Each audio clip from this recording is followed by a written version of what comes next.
Don't fucking say hello to me, bitch.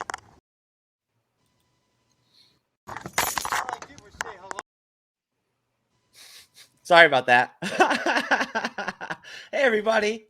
It's Jeff, TrueKnowledge, co-host of the MCU's Bleeding Edge. That is my other co-host there shaking his head at me. Yes, I hit the button wrong there for a minute. But we are, of course, the MCU's Bleeding Edge live stream crew here, joined by some excellent guests. One of them is in dark mode right now, but I'm sure he will appear again soon. We've got Kevin from the MCU and Marvel True Believers podcast back again. What's up, Kevin? Good to be back. Appreciate it, Jeff. Thank you. It is really good to be back, man. Like I said to you earlier, yesterday or whatever, I think it's really cool that we managed to have you come back for this Iron Man 3 review since you did Iron Man 2 with us, you know? Yes. Yeah, that was a lot of fun.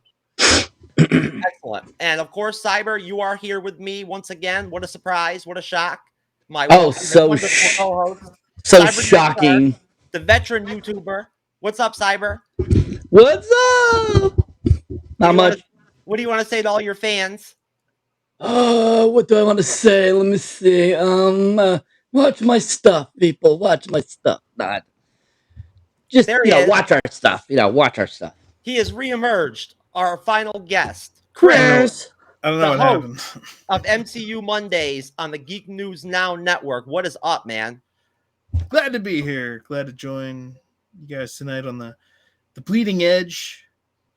Even though we're going to be talking about Iron Man 3. Well, actually, I'm very excited to talk about that. Hey, that's great. That's good to hear. No, keep on going. Keep on going. You got good things to say about Iron Man 3? I mean, there's some good things to say about it. It's not entirely... I know a lot of people don't like it, and I'm excited to talk about the reasons not to like it and the reasons to like it. So well, just be nice, because Kevin, we don't want to get Kevin upset or anything, because he's a really big Iron Man 3 fan. So those are dope. I've got no there are reasons that I like Iron Man 3 a lot, but I don't know what the schedule is on how we're going to dive into that. So I'm not just going to start. We like a neutral, free market of ideas and opinions type of environment here on the Bleeding Edge. So if you need to savage certain aspects of Iron Man 3, then you need to just go ahead and let it loose, my friend. Oh, I probably will. And it probably have to do with the Mandarin and things like that. But savage. Or the direction they went with I don't know. We'll get there, I'm sure.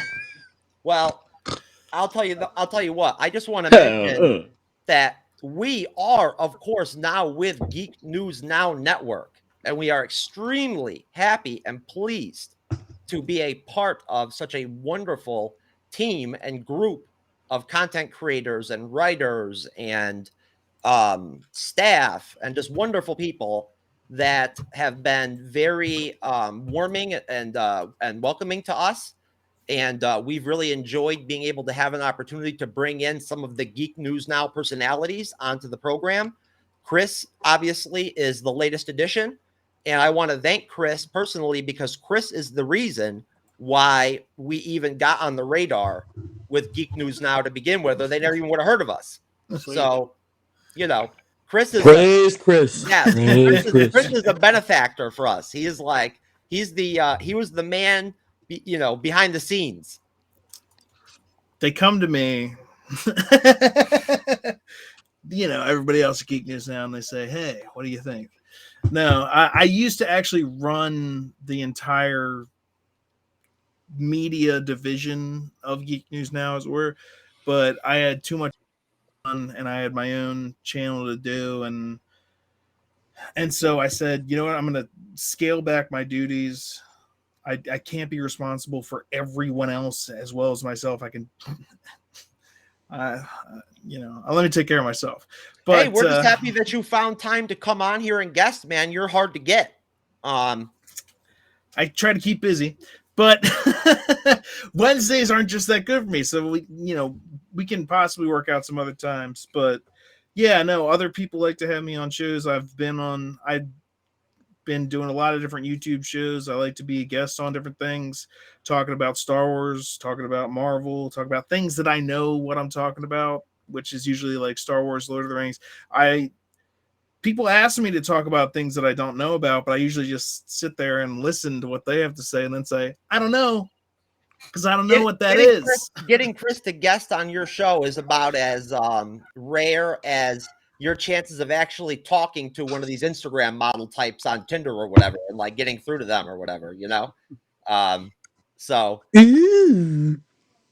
I mean, you actually have more success with the Instagram model types than you do with Chris. He has to really like you to like bless you with his presence, but no, That's actually true. I don't go anywhere where I don't like the people. So no, and Chris and Debbie, I don't. Why would I?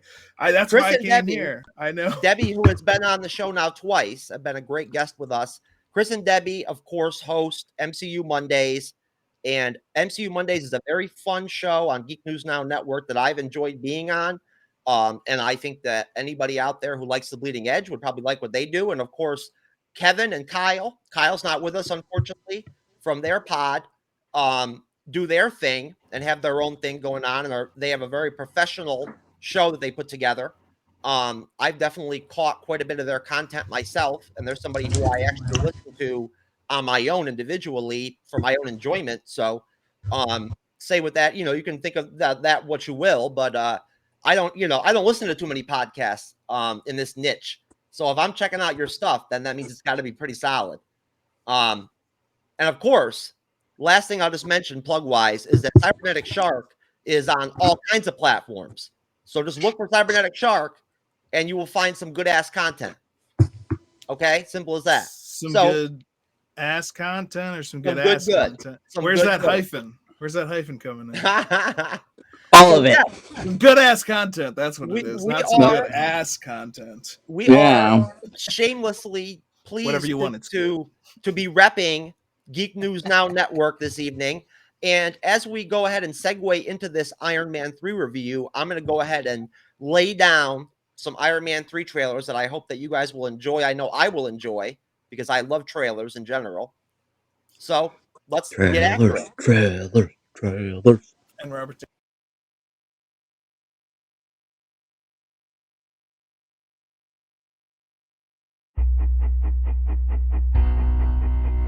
I'm Tony Stark. I build neat stuff. I got a great girl. And occasionally, save the world. So why can't I sleep?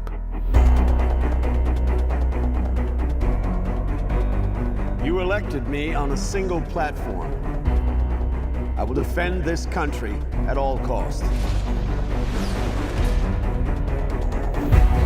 The Mandarin must be stopped. You don't know who I am. You'll never see me coming.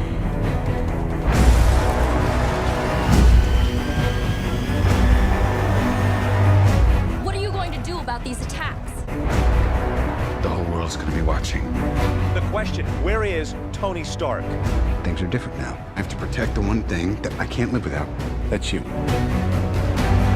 Mr. Stark. Today is the first day of what's left of your life. Go!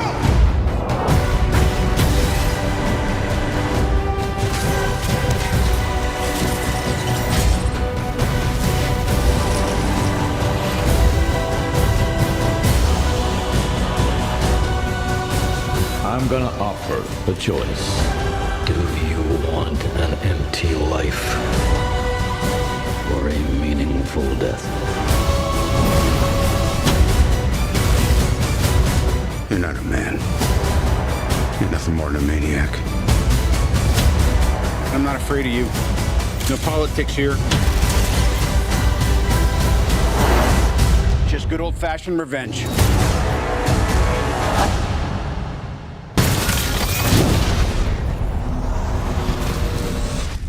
We do need backup. That's your department.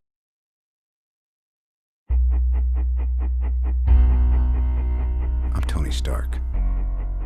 I build neat stuff. I got a great girl. And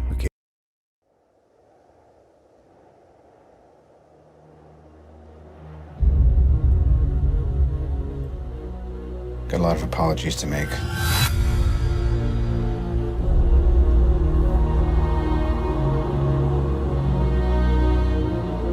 Nothing's been the same since New York.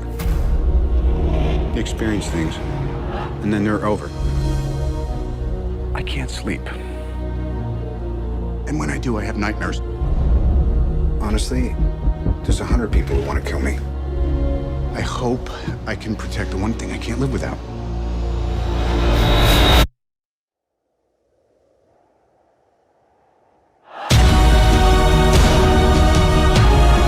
Ladies, children, sheep.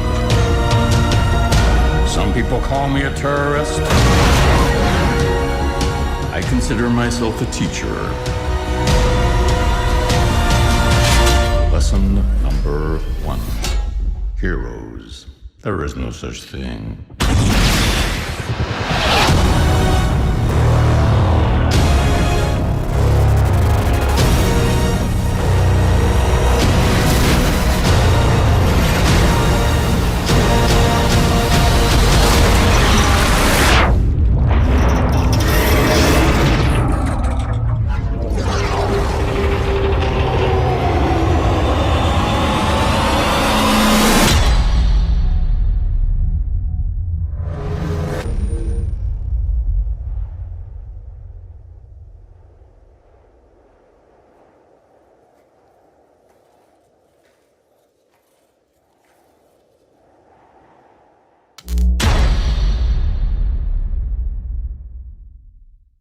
Hello everyone, you just finished watching the new Iron Man 3 trailer. The movie is set to come out in April of 2013, that's assuming we make it to that year. Let me know if you guys are excited in the comment section below. If you guys are excited, please remember to leave a like and favorite if you guys really enjoyed the trailer, and we hope to see more. Oh yeah, we loved it. It was great. It was outstanding. We made it to 2013. Yes, we did. Oh my god! I mean, we surpassed it by like a minute. Like we're way out there past that. Those Mayans didn't know what the hell they almost were a decade. about. It's you know what I think always it's said. very, go ahead. Well, if everyone that was worried about the Mayan calendar and when that was going to run out, and like that was the end of the world, like the Mayans didn't even live that long. So why are you worried about their calendar? Should ended a lot sooner. But yeah. Well, anyways, so I hope that we can put out here right from jump that I think it is interesting to kind of interlace the fact that this movie did come out in 2014. So from a standpoint of where Marvel Studios was at as a studio, as you know, as a you know, in the film industry, they were definitely coming off the Avengers and in a pretty good place where they were actually making money and profitable, and had not been bought out by Disney yet at that point. And essentially, this was a very kind of tricky spot, I think, in the MCU. This is the first film of Phase 2, right, Cyber? Yep. And also, just to let you know, Avengers was the first film that Disney produced for Marvel Studios. I was going to say, this one's Paramount. Distributed. Distributed, are you sure? Yeah. Because I know after the Avengers, Disney had sole rights. That's what I remember seeing during that time frame. Chris, what were you saying about Paramount? I just remember watching the opening of this when I was getting ready for the show. It was Paramount stars. Still said Paramount? Yeah. So they still had produced by Marvel Studios, distributed by Walt Disney Studios Motion Pictures. No, see? So Paramount had something. Yes. So I think they still had some rights. They still had some their current deal, the deal they had previously, that was still a part of it, and so they were still credited as a producer. But Avengers was the first film that Disney solely put out as a Marvel Studios film. Also, too, Avengers eclipsed $1 billion. This was the next film. It also eclipsed $1 billion. that's a very important point to make, I think. And again, it's nice to I think it's interesting to preface this before we really start to roll into the review. Some of these, these timeline facts as far as what was going on with the whole Marvel Cinematic Universe with Marvel Studios, the direction of things. And this was essentially the first third film we got out of a series from Marvel. This was a first third film that we got with one of our main characters. And it's interesting to think about the fact that Iron Man 3 came out in 2014. I'm saying 2013. 2013. Okay, yeah, it came out. It probably came out cinematically in 2013. So 2013, Endgame came out in what, 2020? 2019. So at that point, it was a full 6 years plus that, Robert Downey Jr. was still playing Tony Stark and, and kicking ass with that role. And it just shows you how long the whole timeline of the MCU is, that Iron Man 3 came out in 2013. But also, Iron Man was the one that started it. Iron Man 2 was the only one that happened before the Avengers movie. So he already had his second film before anyone else. He had his second film before the Avengers, and then this is the first one afterwards. And that's because they wanted to also put him into all these other things. And if you're going to be at, how much money that costs, and that's why they're revising their entire strategy of how they're paying people. Because they're like, we can't handle someone else being as popular or as critical to the story as Robert Downey Jr. was to this role. And who knows what would happen in any way, shape, or form, but it was almost kind of magical the way that it happened with him. He was really perfect for that role. Oh yeah, without question. I mean, I think that that's always an interesting dynamic when it comes to bringing something to the table from a conversational standpoint of the Marvel Cinematic Universe entirely overall, and then in terms of the Iron Man character itself and Robert Downey Jr. as an actor. I think that he really, again, Chris, you're right. It really shows the impact that Robert Downey Jr. had as Iron Man in the Marvel Cinematic Universe, that at the point that we were at in 2013, this was, again, as Chris pointed out, the second MCU film that eclipsed $1 billion in the box office. A measure that a number that we may not see another Marvel movie reach in who knows how many years. I mean, we'll see what happens with Spider-Man 3, of course. But I mean, as far as where things are at right now with the current cinema environment, it doesn't look like the fandom is overall enthused to run out and see these films. We'll see what the Eternals does, of course. And I mean, I'm very optimistic about it myself, but I'm a little bit pessimistic too. But just to roll into the review and start off with basically how I want to break down the film, I see it as 3 parts. So we'll start off with the beginning, which is the first third of the film. And that starts off with the flashback to Switzerland, an initial meeting with Aldrich Killian and the botanist, who I forget her name from the film right now at the top of my head. But I know what the name of the actress is. It's right in front of me. Stephanie Sostak. Maybe it's Rebecca Hall. Rebecca Hall, Rebecca Hall. As Maya Hansen. Yes, Rebecca Hall. So, and she's introduced, and Happy's in that scene. I think it's 1999, and and I'll obviously detail the rest of what I believe to be the first part of the film, and we'll roll into it. But I want to get your initial opinions, Kevin, then Cyber, and then Chris, if you can bring in on the end. What are your thoughts on that initial flashback scene? Well, it was nice that we get the throwback to the scientist that he meets in the caves in the Middle East in the first film, and because that was kind of a throwback line in the first film, so it was nice to see that. But I like how it starts out, because he's basically admitting that he created some demons during that weekend. And we're obviously seeing what's happening to Tony after the events of New York and his near-death experience, or out-of-body experience, you could say as well. And I like that we're getting Happy Hogan back with a little bit of a mullet there in 1999.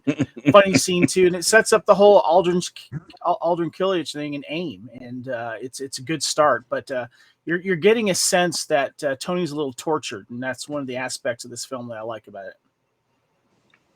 Most definitely. Cyber? I really enjoyed it too because I thought it was a nice way to introduce the film to kind of give you that flashback, kind of that little bit more of that back history of the character, and kind of give you why does Aldrin Killiage have this hatred for Tony Stark? Why is there this animosity and all this kind of stuff, and kind of those types of things going on? So you get a lot of great information to kind of bring you up to the current process of where they are, in the timeline, so that you have that information to get you there. And I like that whole aspect. And I mean, that scene, hands down, is so super hilarious, especially when Happy thinks that Tony's going to be attacked, and he tackles him onto the bed with that horrible mullet of a hairdo. and Tony's like, yeah, okay, I'm fine, Happy, and he was like, it's super hilarious, and that whole scene was just fun because all the music too was really fun to hear again. Because I don't think a lot of people probably have heard Eiffel 65 since 1999 or 2000 either. Blue Dabba-Dee. Yeah, I mean, I loved that song. I loved that album. I bought that album in 2000 when it came out over here. And so that was a big treat. I love that part that they played that song at the beginning of the film too. But all in all, I think it's a really good introduction into this film, and I like the direction Shane Black took it in and gave us this different approach than what Jon Favreau gave us. Excellent. Chris? I definitely like what both of what you guys just pointed out, and I agree with you. And I'm going to take it back even just a step further before the actual flashback, when he's just describing himself, because it really just starts with him talking about himself, talking about his condition, and he quotes someone, but he doesn't tell you who he quotes. He says, some famous guy said it, now I'm saying it. All right. And that kind of gives you another insight into Tony Stark. Like, my God, ego. He didn't bother telling you who he's quoting. He's just saying, well, I'm saying it now, so it's worth listening to. And he brings that into, again, this character, because he is massively egotistical. And throughout this movie, we see that. But also now we see, a lot of people complain about this film, is that we don't get to see Iron Man. I guess we'll get to that. But as far as the flashback scene goes, yeah, I liked seeing how they set up like his demons. He's talking about setting up his own demons. I really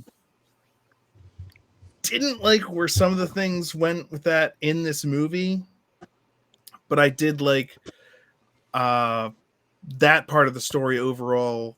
And as far as his characterization, as far as like the MCU goes, I very much like where it's going. And again, I like seeing Jon Favreau is happy, of course. I love seeing him. He's amazing. I love seeing him later in the film, and even if he's not directing, he's great as an actor. And the fact that he can let another director take over and do stuff like that is also, I think, pretty great. Yeah, and I mean, I really want to pair it on Cyber with the fact that I thought it was really cool and really funny and kind of cute that they did have that blue song to start the film. I forgot about that aspect. And I love what Chris mentions, that I love how it does start off with Tony. I felt like that was really a totally different type of scene than you would expect to see in an Iron Man film normally. What also ties together completely with the very, very end, like literally after the credits scene. So like the voiceover of him doing it, but that also is different than the other Iron Man. He doesn't do that in the other Iron Man movies. This is definitely a step from the very beginning. Like it's different than the other two Iron Man movies we've seen. It's not your typical, it's not what you would expect of like the third movie of like a trilogy. If you were thinking of like, oh, this is just but the thing is, Iron Man isn't just the Iron Man trilogy. He's like the Infinity Saga. Like that's kind of his extended deal. It's taking it a step beyond the standard trilogy format and saying like he's I don't know. This is not, I would say, and you can disagree with me, but this is not the third film you would expect. You would expect like the biggest, craziest, like absolute thunder. This is him like recovering from PTSD, which is awesome. But it's not, because it's not the closer film of it's not the closer, the Endgame is the closer film of the whole thing. You know what I mean? But I'm going to stop talking and. No, I totally get exactly what you're talking about. No, I get it, Chris. I get what you're saying. You're saying that we got to see almost like Loki type, Tom Hiddleston type character reinventions and like swings and and arcs with Tony in the MCU, where he had like multiple arcs that during different stages of the Marvel Cinematic Universe. And we had Thor and Endgame dealing with PTSD, and they made kind of a bigger deal out of it than they did in Iron Man 3 with Robert Downey Jr. I think you only actually hear PTSD come out one time, and that's from Harley at one point in Iron Man 3. He mentions it. Other than that, there isn't really a big tie-in with PTSD, but they did talk a lot about that around the film, that was a big element in the movie, that he had that going on. I felt like maybe they could have done more of that, but maybe it would have been too depressing, or it would have dragged the film down. Go ahead, Kevin. I think they touched on that just enough. The important thing about this film that gets overlooked is the fact that this takes place after we have an alien arrive on Earth for the first time with a hammer, and an alien invasion that threatens. We have extraterrestrial threats for the first time in this world, and that we get to see somewhat of how it's affected life day to day. But the cool thing about it is that Iron Man 1 started everything off, and it was so successful, and Robert Downey Jr. was great, and the success of him as Iron Man and Iron Man in general was able to really launch this extended world that we were all kind of getting teased about and excited about. So it was nice to kind of come back down to earth, so to speak, with the character that started it all going through his own issues.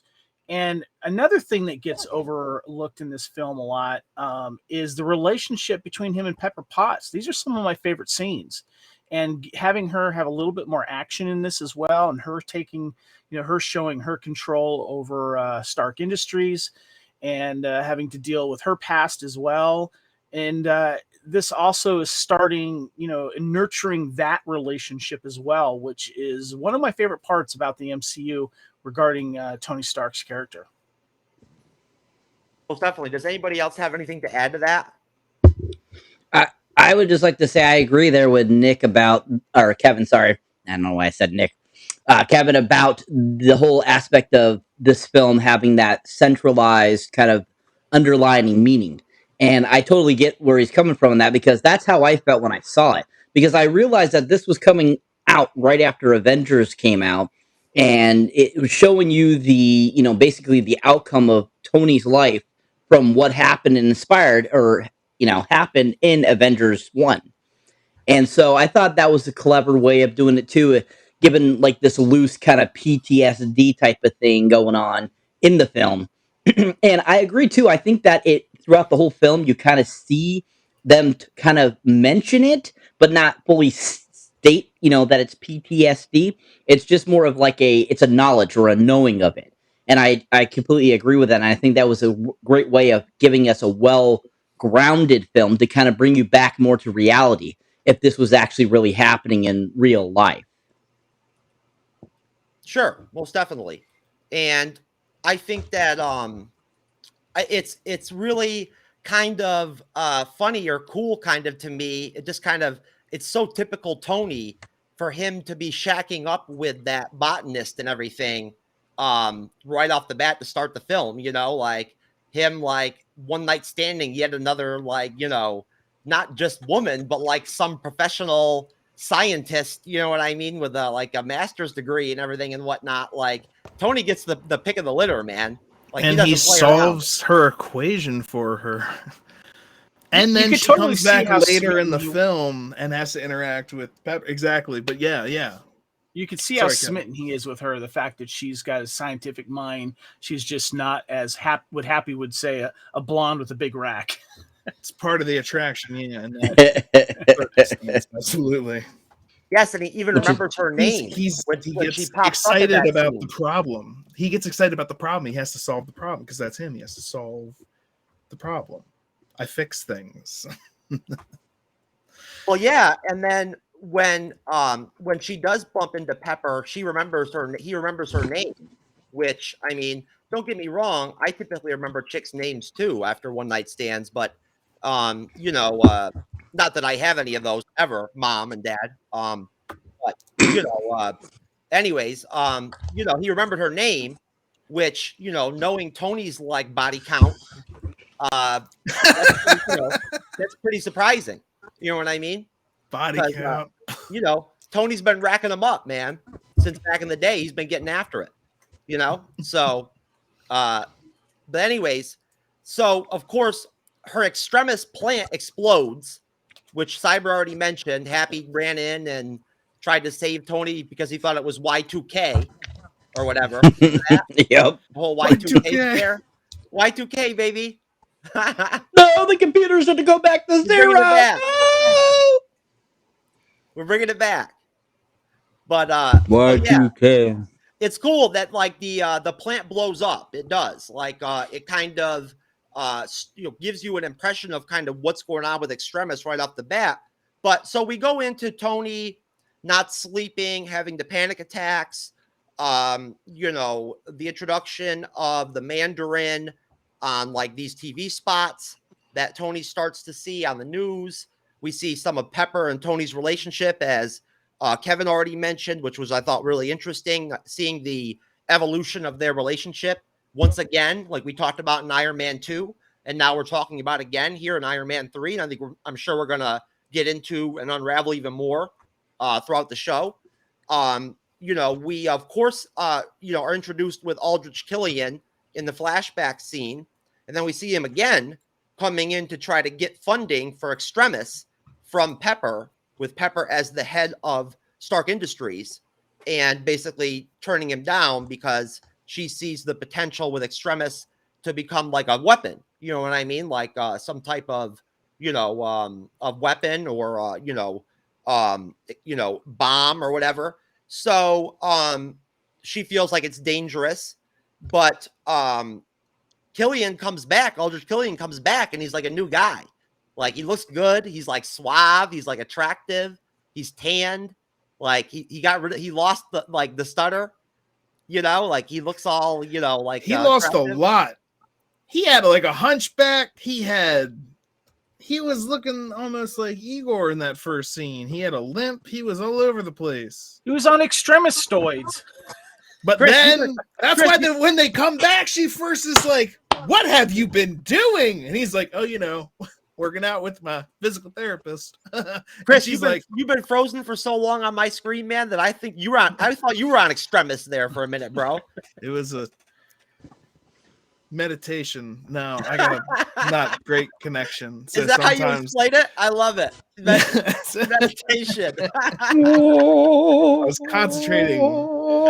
Now I might blank out every now and again, but no, man, we love it. It's good. We love frozen pictures during the show. People have made some of their best memes from me being frozen in a position. So. Yes, but you don't even want to see the kind of memes I would make with like stuff like that, because it would be.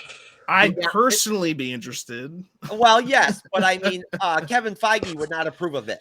Probably not. It would not be Disney Plus rated or approved. Not everything is. Welcome to the world. Thank goodness. And we're trying to. I'm terrified about what's going to happen to Deadpool now that we're trying to get him Disney Plus rated. So, Well, look, I'm trying to toe the line here with Geek News Now Network, so I'm trying to save my X-rated moments for like later down the road. You know what I mean? After we get comfortable with GNN. That sounds fair.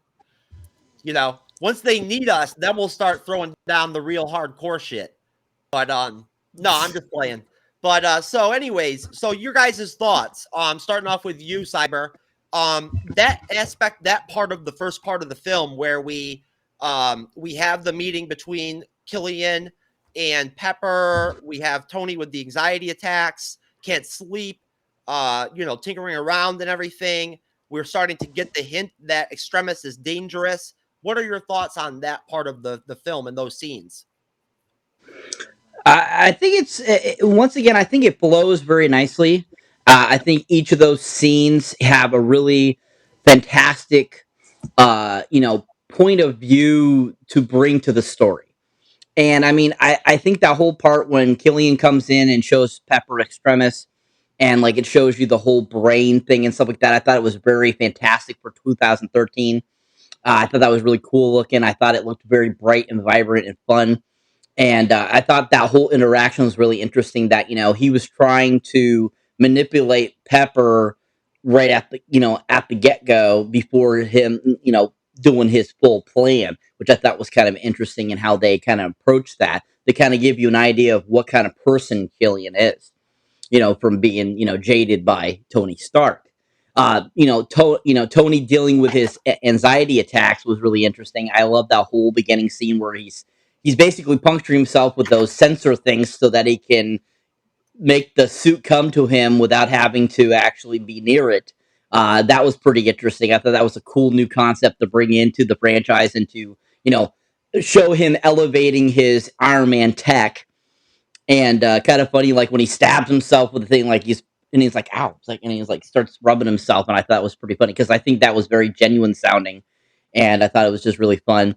And but then of course, you got the scene where he's sleeping, you can see he's having night terrors, and Pepper wakes up and he's like, Tony, are you okay? And then the suit pops up because it's got those, it's able to come and sense things now from Tony because he has those electro things in him. And that scene was like intense, and you're like, "Whoa, what's going on here?" And I thought that was just really an interesting scene as well because him, it's showing him having these night terrors, showing him dealing with the PTSD, and that that was a very traumatic event that happened to him when he, in Avengers, and just kind of escalating and give you more of that kind of that background of what Tony has been through, and going from this playboy philanthropist, type of dude that has this huge chip on his shoulder and then having this PTSD to happen to him. He's kind of like, he doesn't know what to do with himself because he's never had to deal with this before because he's always, always right. So I thought all those scenes worked really well together and they were really fun. And I thought that they made the movie very smooth and enjoyable to watch. Chris.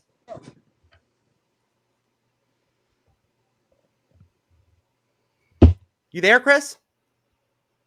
Okay, sorry about that. I was muted for a second. Oh, okay, brother. Hey, what are your thoughts on that portion of the film that I was talking about?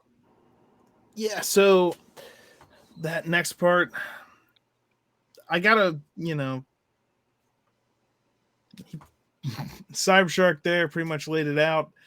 I very much agree with a lot of what he said. If there was anything I was to add to it, I don't know. I like to see, as with the rest of the movie, like him and Rhodey, their interaction. So I like them in the restaurant where like Rhodey's kind of like they're trying to be normal, as it were, but again, Iron Man or Tony has kind of now got this PTSD from the thing weighing down on him, really freaking him out. And so the kid comes up and whispers at him, and I'm like, what is this kid auditioning for some sort of horror movie? Because suddenly the whisper is just like, how did you get out of the wormhole? And it's like, how did you do that, you demon child? get away from him. He's suffering from PTSD.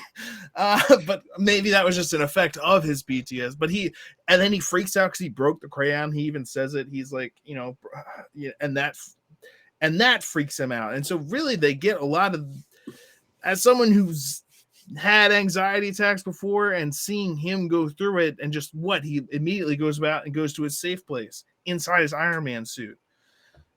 He sprints out to it and he's like, check the heart, check the brain, check. And Jarvis is like, everything's normal. I think you had an anxiety attack. And Tony goes, me?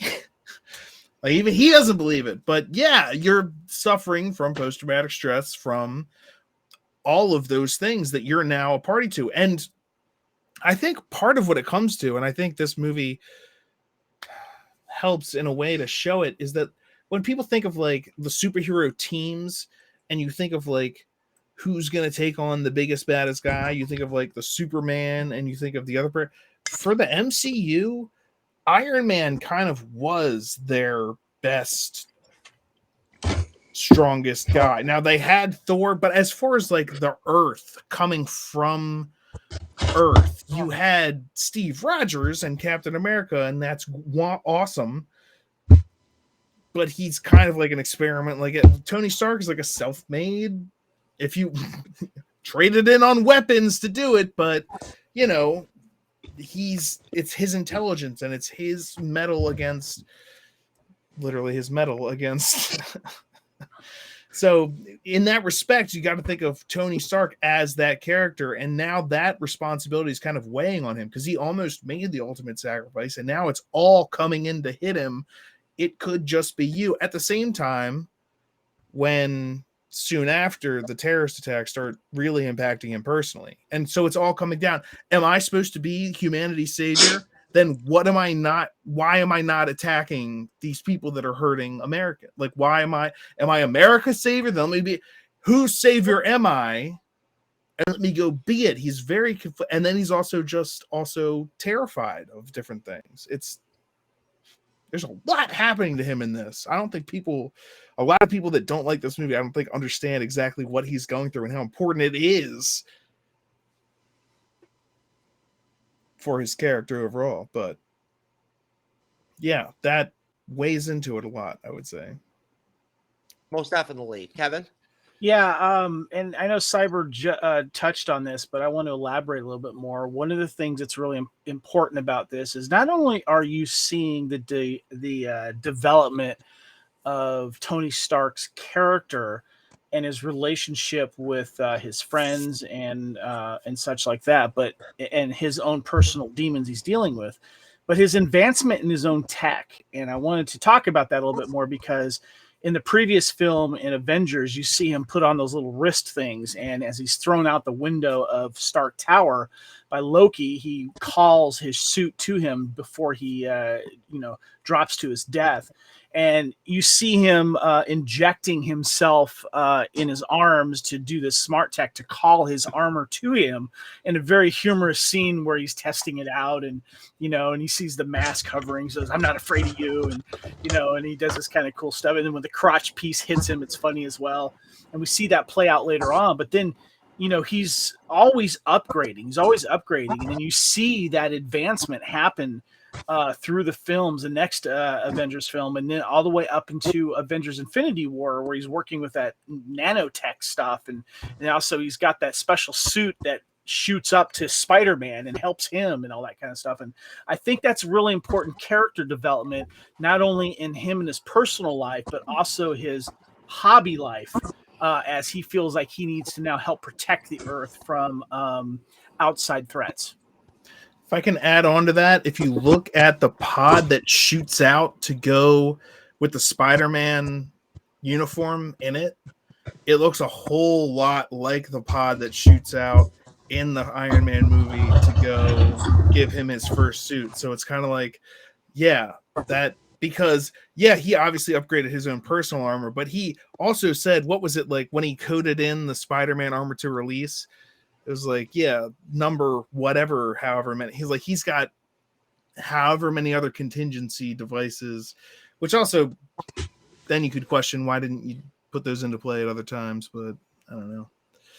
Well, it also, I think, Kevin, it's interesting to again look at and reflect on where things were at with the Marvel Cinematic Universe as a whole, in terms of the fact that this evolution of Tony's tech then ties directly into Age of Ultron, right?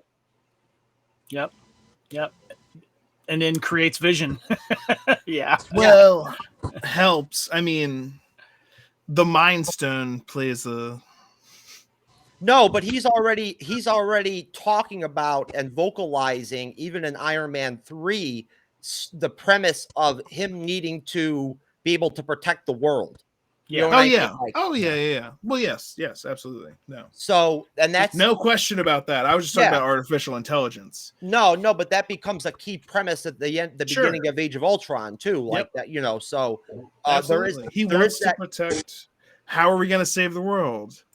Yeah, that's part of the contention that then rises between him and Captain America. And that's exactly the point that I was making earlier, is that Iron Man 3 is not the end all. This is not the trilogy, the climactic end of Iron Man.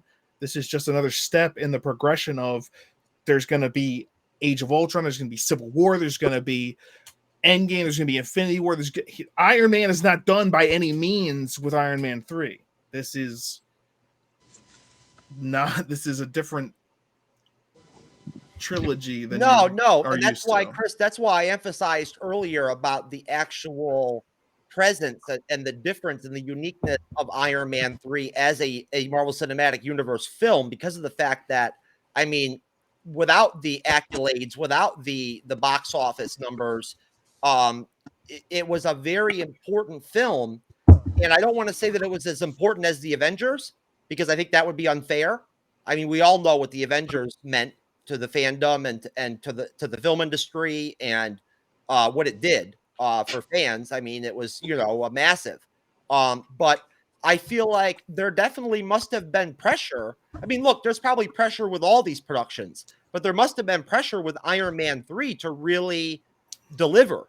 Go ahead. I found an interesting trivia about that, actually, was that the success. Okay, so this movie originally had $140 million budget, but with the success of Avengers, they decided to give it a $200 million budget so Shane Black can make the film as good as he could. And obviously, with the help of having Jon Favreau not being the director, but being there to help give him tips and stuff, which he did, and give him a little insight on the universe, also helped as well. Yeah. Can I ask this question? Because I don't know if there's ever going to be an appropriate time to ask it. It's a Christmas movie. Came out in May. What do we think about that? Well, you have to go to the director, and I'll explain this. Shane Black is one of my favorite people when it comes to writing and directing. He has a history of writing really good films, specifically two types of films. Buddy cop films. He wrote Lethal Weapon and co-wrote the other Lethal Weapon films. He wrote The Last Boy Scout. He wrote Kiss Kiss Bang Bang. He also directed Kiss Kiss Bang Bang. He also directed The Nice Guys. He wrote The Nice Guys. These are all buddy cop films. Also, they all take place during Christmas. Mm-hmm. The original Lethal Weapon film did. So he's got kind of a little thing that he likes to do. But the one thing that he's really good at, don't mind that it takes place during Christmas, even though it came out in May or whatever, because whenever you rewatch this film, it kind of takes you to Christmas time. It does. That's why when I was watching the trailer, I was like, oh, yeah. Right. May it came out, and that's fine. But the thing that I like about this film is he's really good at doing a buddy type cop picture or a buddy type picture, no matter what the characters are. And that's what I like about his direction, is he gets that down. And if you think about it, this film is three buddy films in one, because you get him and Pepper Potts, you get him and Harley, and at the end you get him and Rhodes taking on the Extremist. And I that's one of the things that I like about this film, is that there's three different parts of this film of the relationships of Tony and his friends, or close ones, and they all get to shine together. Yeah, most definitely. And I think that there's definitely I mean that's really valuable information that they increased the budget based off the Avengers, and I feel like it really, you know, the Iron Man 2, the fact that it managed to carry over after the Avengers and crack that $1 billion box office mark, that's crucial. I mean, say what you want about. I mean, think about that from a grand scale. You know, look, you've got Infinity War, you've got Endgame that are in the top 3 all-time, you know, highest-grossing films of all time. Iron Man 2 was the 6th highest-grossing film of all time at the time that it came out in worldwide box office. So just look at it from that perspective. Not only is it just an outstanding film in general to watch that I enjoy, and a good movie, a good MCU film, but at the same time, it was extremely successful. You know, I mean, and if anything, it clearly probably indicated Robert Downey Jr.'s popularity with the character to where you ended up with Civil War becoming what it became. You know, but to move on, I just want to kind of segue and kind of just break up the review a little bit with a quick watch and react of something really interesting that I think you guys are going to enjoy. A little surprise type shit here.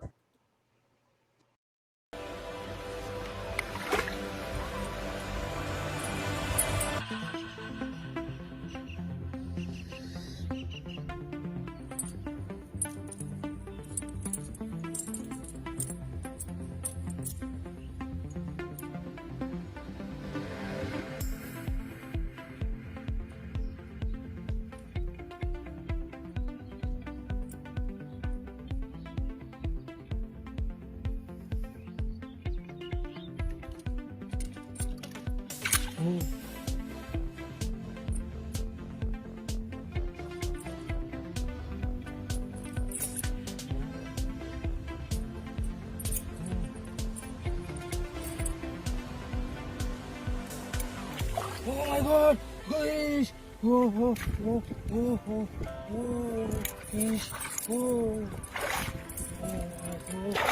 please! Please! Oh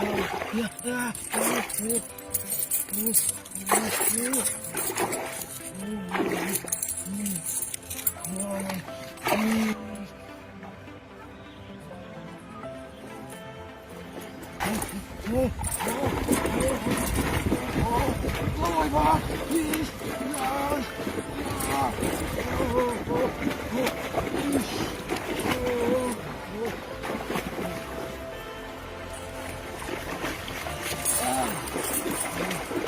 Oh my God! Please! Oh! Oh! Please!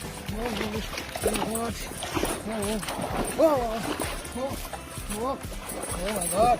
Oh! Please! Oh my God! Please! Oh! Oh my God! Oh my God! Oh my God! Please! Yeah! Oh! Please! Oh! Yeah! Yo, that was fucking awesome, dude. That guy's my hero.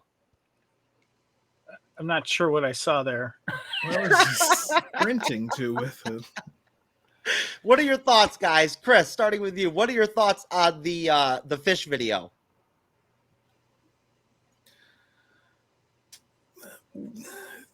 What? Why would? Was it just for the video that you were getting that fish? Like, where were you sprinting to with it? I didn't see any like thing in the distance, and you used what, a chicken to get it? So you already have food. Like, what the fuck is going on? I don't know. What's my reaction to that? Why? What? Why isn't there any narration? Why isn't there some British guy going, and here we see the native struggling, yanking on the chain? Well, he makes it clear what's going on. He's like, oh my God, fish, fish. Right, Kevin? I think I would have enjoyed that more if I didn't hear the audio version of it. Yeah. Also, well, someone put in background music, so you can't tell me that was all just like natural. Oh, that's exactly what happened, because clearly there was some messing with the audio and the visuals. By the way, were like, could you imagine like having a hole like that or whatever and pulling that out of that damn hole?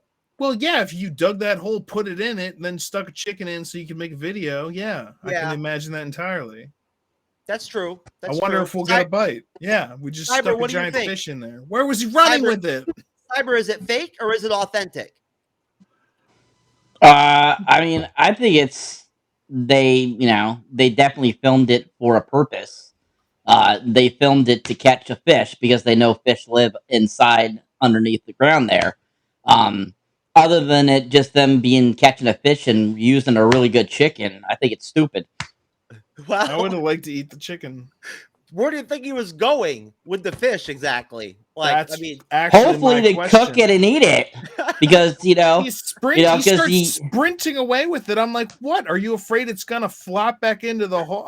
How many holes are around this region? I'm now getting way too interested in this. You need to guide me away from this subject and back to something relevant. Just to be clear here, I'm bringing that guy in as a guest on the Bleeding Edge next week, so he's going to be on the panel reviewing. You have his voice research. Where was that? Where did that happen? Oh, I have no idea, man. TikTok. Okay, then. The breeding ground of interesting video fare. But yes, so anyways, that was a nice little segue from Iron Man 3 review. I mean, clearly does not connect at all to Iron Man 3. But a segue or more of like an interruption? Well, you know, I mean, look, the way I see it. That's what I call it. And for something completely different. That was more of a TikTok. If you want to call it ad.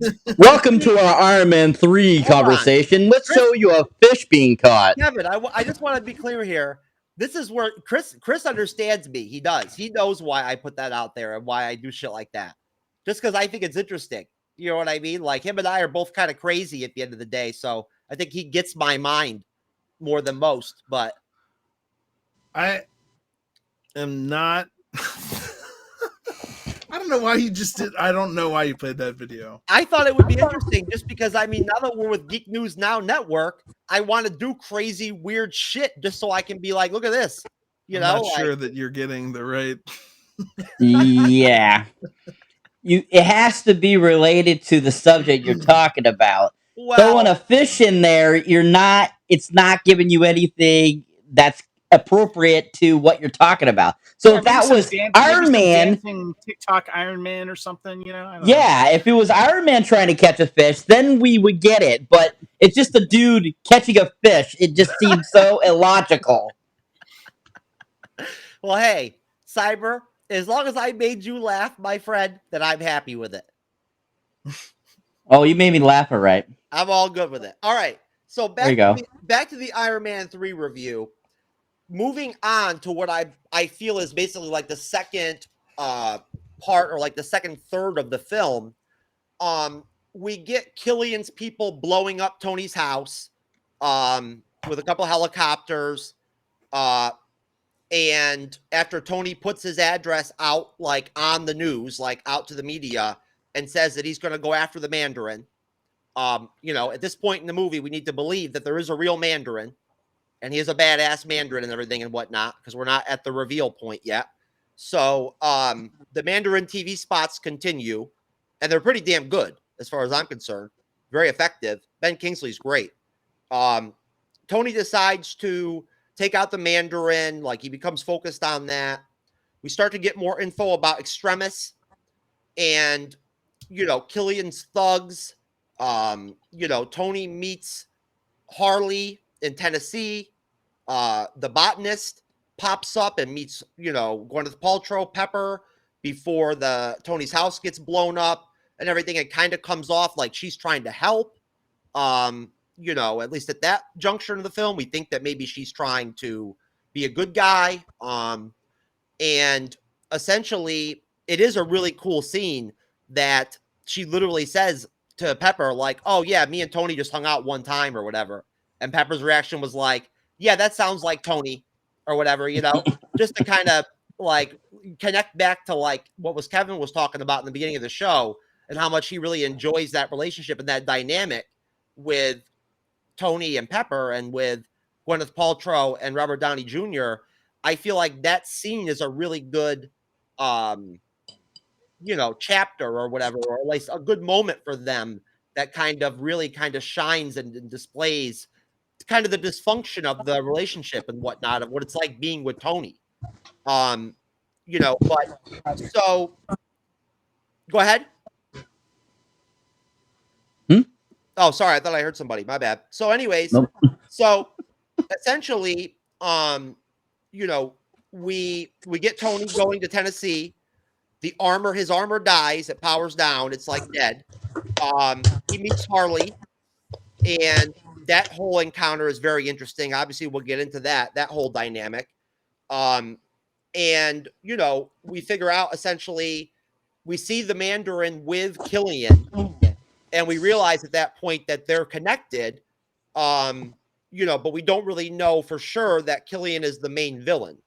So, from that, with that part of the film, what were you guys' takes? Chris, I'll start with you. What were your thoughts on the whole scene of Tony's house getting blown up and everything and whatnot? That action scene, did you enjoy it? Did you like it? Was it good? It was obviously one of the pivotal action scenes of the film. Did it do anything for you visually? And what did you think of the way that Pepper was saved by like having the Iron Man armor actually like go on her, and all that? That was the first time that we saw that. What did you think of that? I liked that it showed his priorities and that he sent it for her first to save her before helping himself. It also, the whole scene lent itself to showing just how bad his whole situation has become, because it's not just PTSD, that's also lending itself to insomnia, and he can't sleep, and so now everything is kind of out of whack, and that you gave your address away to the world. Now everyone knows where you are. It's easy enough to target you now. If people didn't know before, now they do. Blammo. And why weren't we at triple double defense? Oh, someone's here. Okay, put down the defenses. Those were my thoughts too. Yeah, I'm with he's you. all over the place. And yeah, I was like, why he wakes up there? In Tennessee? That just shows he falls asleep. And now also he was, kind of knocked out from everything that was going on, but still. And then Jarvis is also disabled. And that's something that I think also people forget, is that he's Jarvis-less. Normally he's in his element. When we see him in like Avengers movies, he's got Jarvis. He can do whatever. He can call whatever. He can Iron Man suit, blah, blah, blah. In this, he's now in the middle of nowhere. His Iron Man suit is out of power, and he's without Jarvis. Jarvis is malfunctioning. So it's literally just on him. And that brings us back to the question of that Captain America asks, like, what are you without the suit? Yeah. And this really brings it in, like, well, let me show you what I am. And that's why I love that scene where he goes to the supermarket, and that's a little bit later. But, yeah. So I think this really brings him to one of his lowest points, and not necessarily the lowest, but you've been to the peak. Let's see what you can do when you've got nothing, and you're suffering from PTSD, because that's also happening while he's still recharging the suit, fixing the suit, is that he's investigating. And I like seeing him doing some of the investigations just as himself. And I do like the hologram stuff that they do. Someone else mentioned that earlier. Yeah, absolutely. When Aldrich Killian walked in with that hologram thing, I was like, dude, how did she not buy whatever he's selling? Did you see that hologram? But absolutely, they do some really cool work, because initially he goes to investigate. The reason he's looking into it is because he sees the whole recreation that's created, with the hologram stuff. And I was like, that's cool. That's incredibly useful as an investigator. And it's like, why isn't this technology more available to everyone? But that leads into the, if things fall into the wrong hands, they could be used, blah, blah, blah, blah, blah. But yeah, at that point, sorry, he's brought down to kind of his lowest point. He has to trudge into a town, take refuge, and fix his suit without the benefit of his Jarvis. So, Kevin, you need to be able to take someone like Tony and knock him down a few pegs, and that's exactly what this part of the film did. And I've always liked that Malibu home that he has. And I put Malibu in quotation marks because growing up in Southern California, I'm very familiar with the Malibu coastline. And wherever that house isn't anywhere near Malibu. I would say maybe further south in Palos Verdes, maybe. But I've always liked the fact that I like the style of that house, and I love the fact that it just gets destroyed. And he calls out on the Mandarin, and the Mandarin shows up. Or his goons do anyway.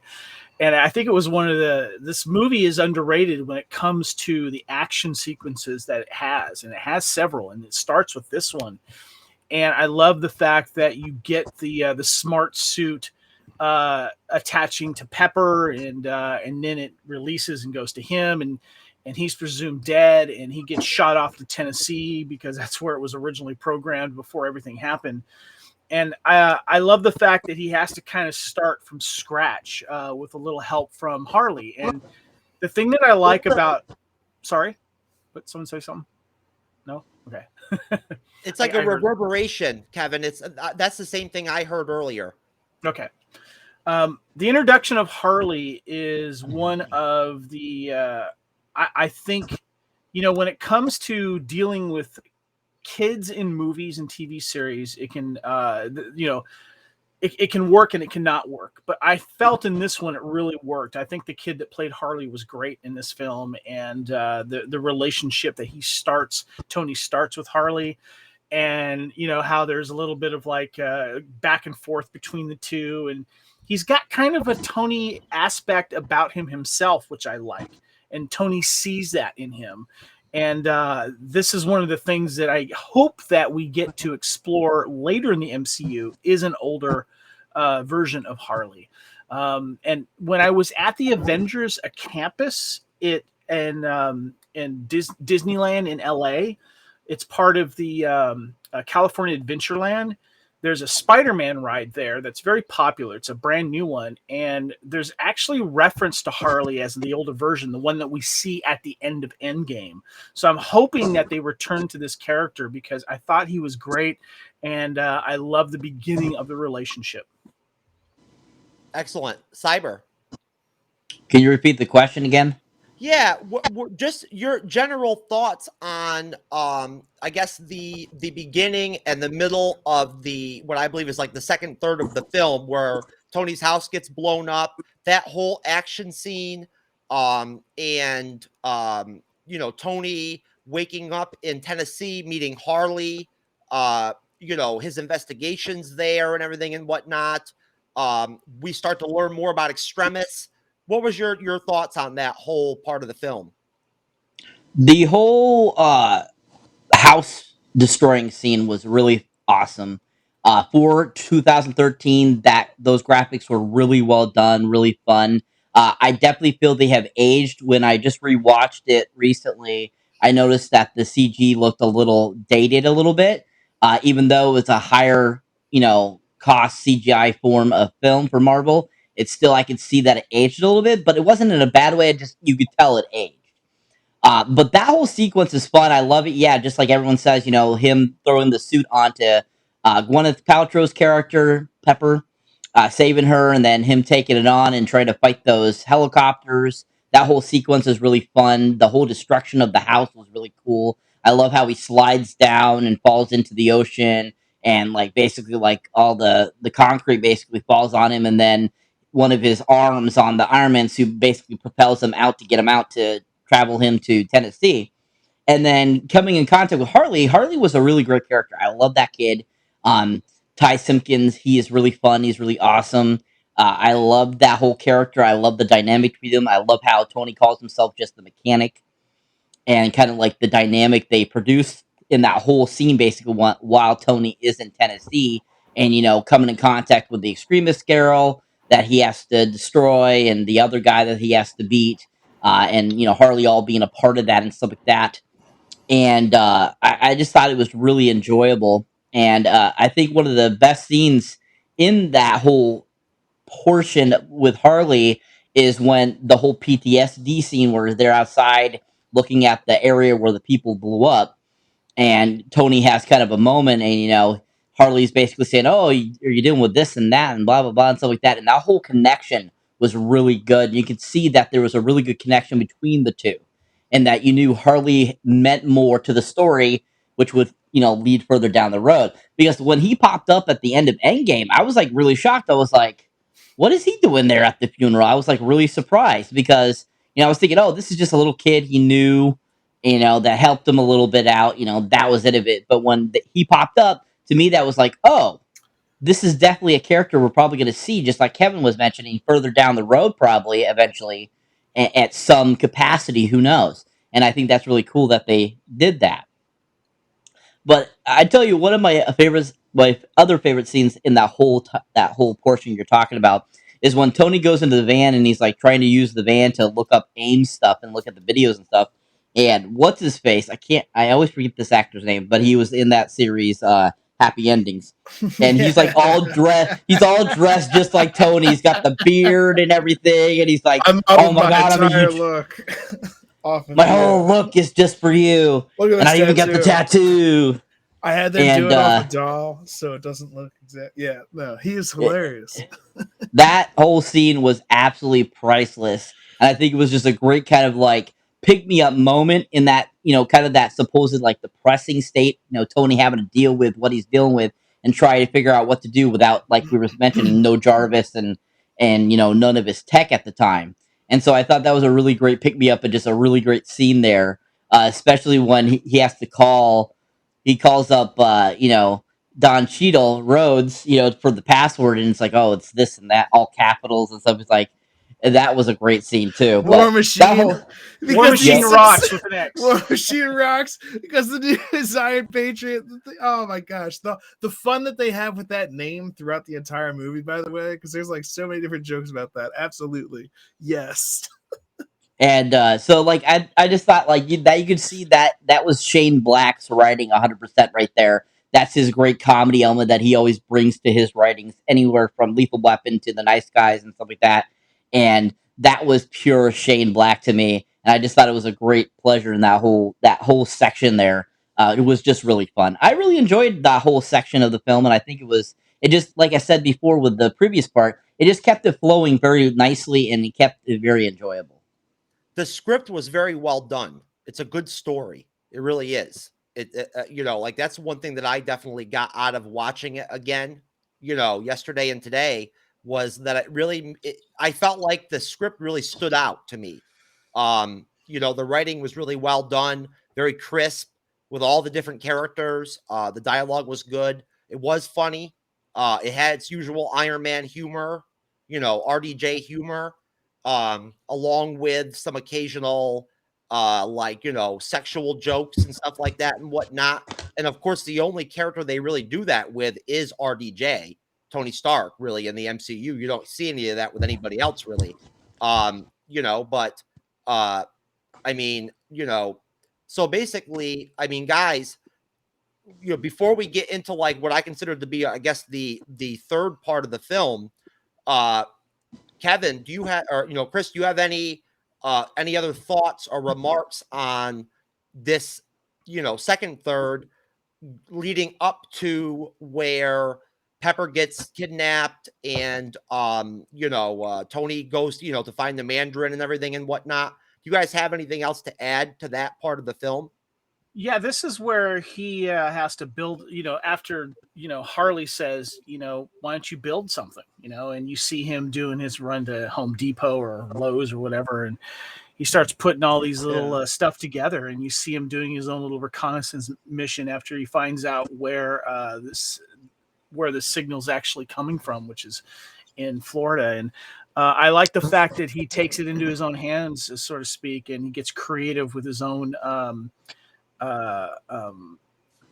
inventions that he can make from scratch, basically. And it also proves some nice comedy moments when we finally see Tony Slattery, and then just the scenes with the guards, holding Tony, and and the one guard knowing exactly how many miles between North Carolina and Florida. It was. I'm good like that.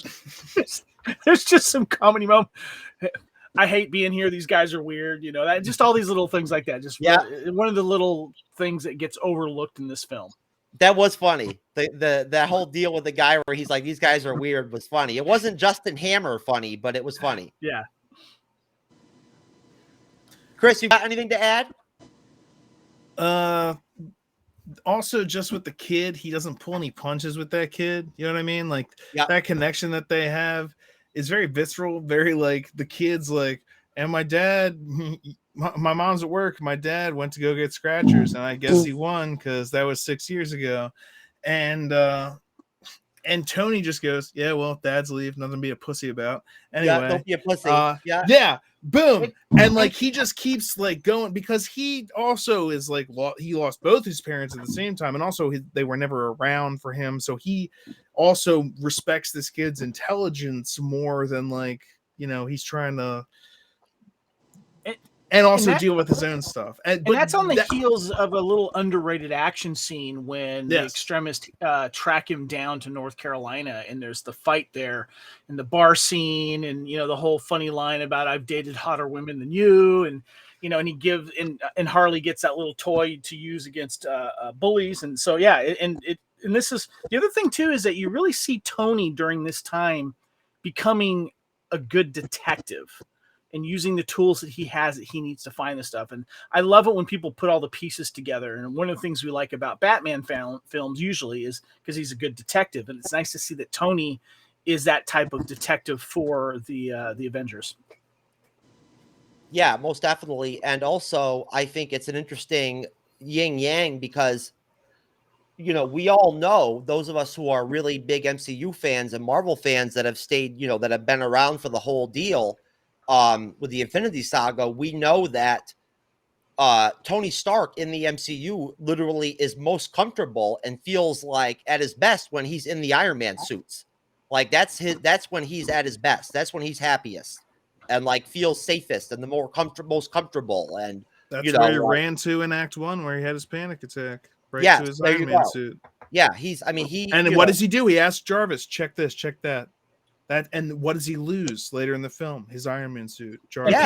Panic attacks are a real issue. I've had loved ones that have dealt with panic attacks, and it's if you don't know anything about it, don't scoff at it. It's a real thing. Yeah, you have no idea. Real issue. That's a great point. It's very debilitating as well. It can take you out an entire day or two, and just you'll want to just escape from the world and dive into medication if you have them and stuff. And it's a serious thing. No, and Chris, I'll give you a chance to jump in on this, but I will take a moment just to, I guess, spread a little positive mental health awareness out there. I do actually have been diagnosed with a general anxiety disorder. I've had it for over 10 years. I have panic attacks. Knock on wood, I've been having a really great stretch for like the last 4 or 5 months where I've only had probably like maybe a handful of panic attacks in that block. And of course, like Chris probably already knows what I'm talking about. Now that I said that, I'll probably end up having like a full-blown panic attack later tonight or like in the morning or something like that. I'll have one. Because that's how it usually works. When you start talking about it being okay or you're doing well, you end up having that Murphy's Law. Yes. So it is very debilitating. It's no joke. Anybody out there that tries to throw around a premise that a man is weak or something like that if he has a mental issue or is dealing with some kind of mental health problem or whatever, and that means he's weak or like he's not a man, that's just like some straight up bullshit because having an anxiety disorder, dealing with panic attacks is a serious problem. It's really it's really impactful. It takes a lot out of you. and it can actually control your life at times if you allow it. And Until you can. Yeah, go ahead, Chris. I was going to say that's why I like this movie, because they show him. Am I back? Yeah. Yes. Well, you were there for a minute. Yeah, you were. Okay. Well, anyways. So, sorry. There he is. I apologize. Murphy's Law is basically what came wrong will go wrong. And that's what just happened right there. I glitched out at right the wrong moment. But basically why I like this movie partially is because seeing him, this perceived perfect character, go through these things, these natural things that can happen to someone after they've been through the type of things that he's been through, PTSD, anxiety attacks, things like that, and then work to get better. Because the part of the thing about it is, and I'm not a therapist, I can't tell anyone how to like get better, but I know that for me, when I'm suffering, like, it's much easier to dive into a hole and isolate, but it's much better to try to like get out and fight and exercise and do things that I may not want to do, but I'll end up being healthier for doing it. But everyone's got their own stuff. I'm not going to even pretend that I know how to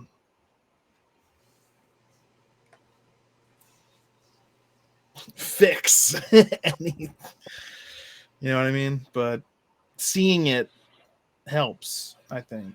Yes, I do. I get where you're coming from. I really do. Yeah, Chris. No, I'm down with you with that, man. I agree with you. I think that it's great that they did add that to the film. Of course, they couldn't really get too crazy with it because I mean, that would have defeated the purpose and the the positive aspects of the film. I think it may have dragged it down.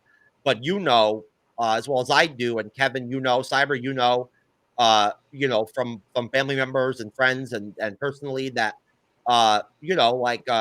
panic attacks are so devastating that they literally can put you in a situation where you think you're dying.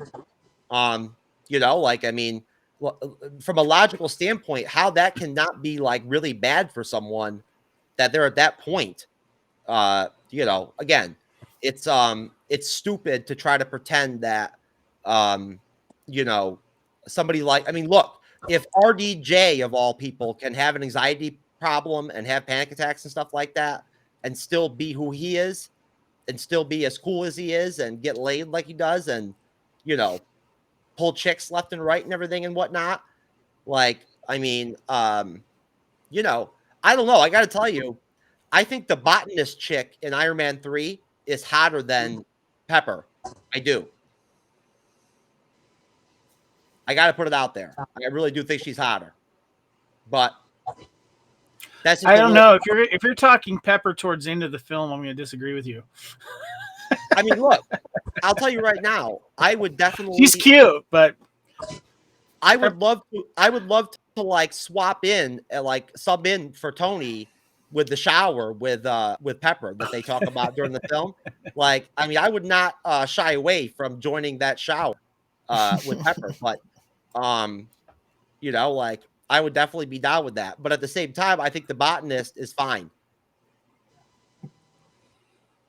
Good job, Marvel Studios. Great to put some nice looking assets and Tang out there, and whatnot in the MCU for us to work with. So, third part of the film, the actual meat or like the the major final battle, whatever part of the film, final third of the film. Tony finds out about Extremis through his investigation in Tennessee. He obviously figures out where the Mandarin is, goes there, and we get some really great scenes of him again going stealth mode, going like Batman detective mode as Tony Stark. No armor, no Jarvis, whatever. And basically, we get the reveal, of course, of Trevor Slattery, the massive fandom hating turnaround of the film that the Mandarin is just some freaking guy, some washed up actor or whatever, drinking like natty ice or whatever, like with some chicks or whatever, like, kind of disappointing without question. But we get the real Trevor Slattery and the reveal that Killian is the real villain. Tony gets kidnapped, gets grabbed. We get some great scenes with the guards and everything, and Killian. We learn more about Extremis, and Tony gets free. The whole scenes with him fighting his way out of that whole scene are great. They're really great. They're really fun, and essentially, of course, Pepper's been kidnapped by Killian and his people at that point. And we get like at that point we have a really clear vision of what Extremis is kind of really all about, with all of Killian's thugs and everything, and the AIM thugs. Tony has this great scene as Iron Man where he saves those people from the plane and grabs their arms and links them together and everything. Gets up with War Machine to take on Killian. Pepper, of course, is like at the final battle scene, like she's there because she was kidnapped. We get like Tony bringing in all the different suits almost in drone style and everything. We get Tony jumping into a suit at one point. That was pretty cool. Aldrich Killian becomes like a supervillain through Extremis, basically. And, we end up getting to a point where we've also got the president being abducted and that whole angle going on during this part of the film, which is a pretty cool little, scene. And we get, Tony and War Machine saving the president, and Pepper ending up getting the Extremis herself and like throwing down with Killian. So you guys on the panel, if you want to give me all your thoughts on just this whole end third of the film, take as much time as you want. And if the discussion ends up, going in some different directions, that's fine. But starting with you, Cyber, what are your thoughts, on that whole part of the film where we basically have Tony find the Mandarin in real life, find out that he's Trevor Slattery, all the way to the end where we get Tony with all the Iron Man suits and Aldrich Killian and all that? What are your thoughts? Well, to start off, I mean, that scene where Tony, after he's created all those gadgets that he got from Lowe's or Home Depot, wherever he went, that little hardware store he went to, he gets to that compound where that signal's coming from, and that whole scene is super hilarious because, when he gets in there and he's taking out the other people and he finally sees Trevor Slattery, and just that whole comical scene there where he's talking to Ben Kingsley and learning about what's going on and all this stuff. And I'm just an actor. I'm just an actor, and just how he talks and just like how he's like explains, and how he's just like freaking hilarious. I absolutely love Ben Kingsley as this character. He was super funny. And just some of the lines he came up with were just so stinking funny. And you could just see Robert Downey Jr. going, I have been fooled by this idiot, and that's when, Rhodes comes in and then they start battling and, kicking some more butt on people and, end up going to, the carrier where Pepper is being held and Killian's there and his people and stuff like that. And that whole end sequence is so awesome, from all of a sudden all the Iron Man suits popping up, which was so awesome, so fantastic. I love getting to see all these different versions of Iron Man suits that come about. I mean, you get that one that has like the drills on it. You have the one that is like a semi Hulkbuster suit. You have all kinds of just like these awesome, amazing suits.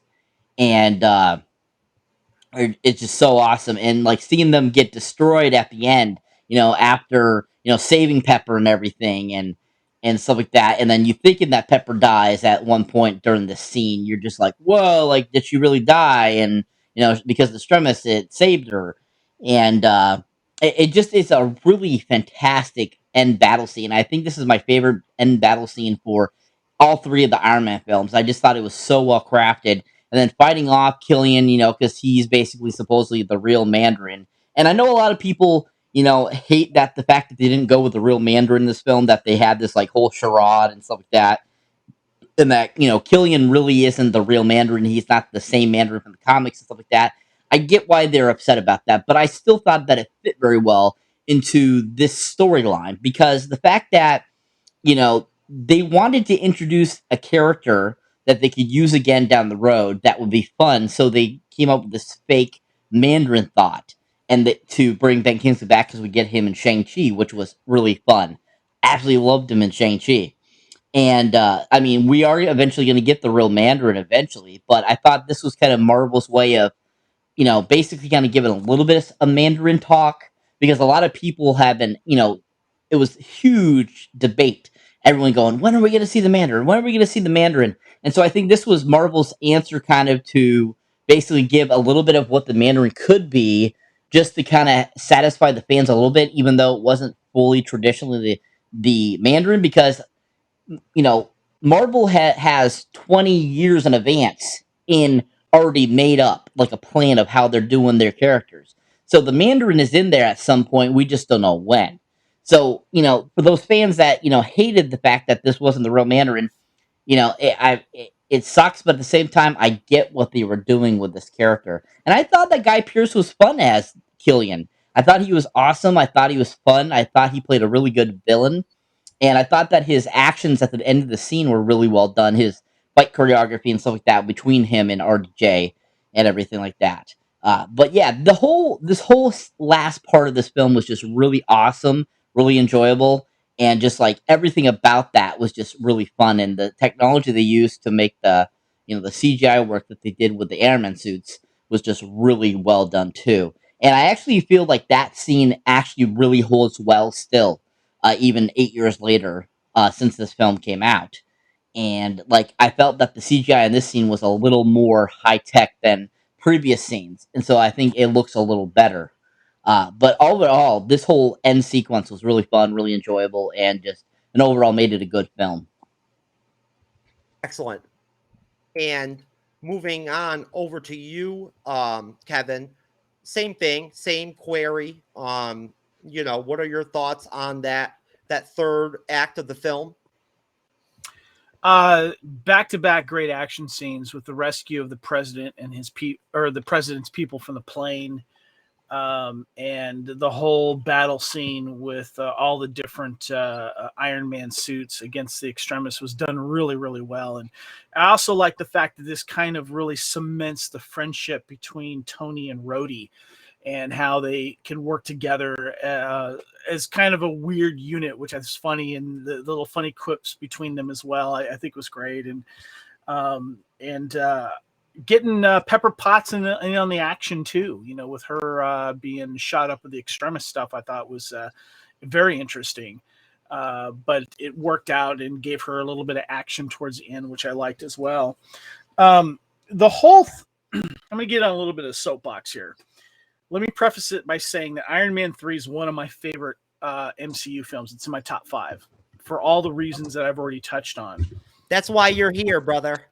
And there's a reason why that is, and I've gone into a little bit of that already, because I think a lot of the great aspects of this film is completely overlooked by all the whiny fanboys that read all the comics, and their big hang up in this film is how disappointing they were of how the Mandarin was portrayed in this film.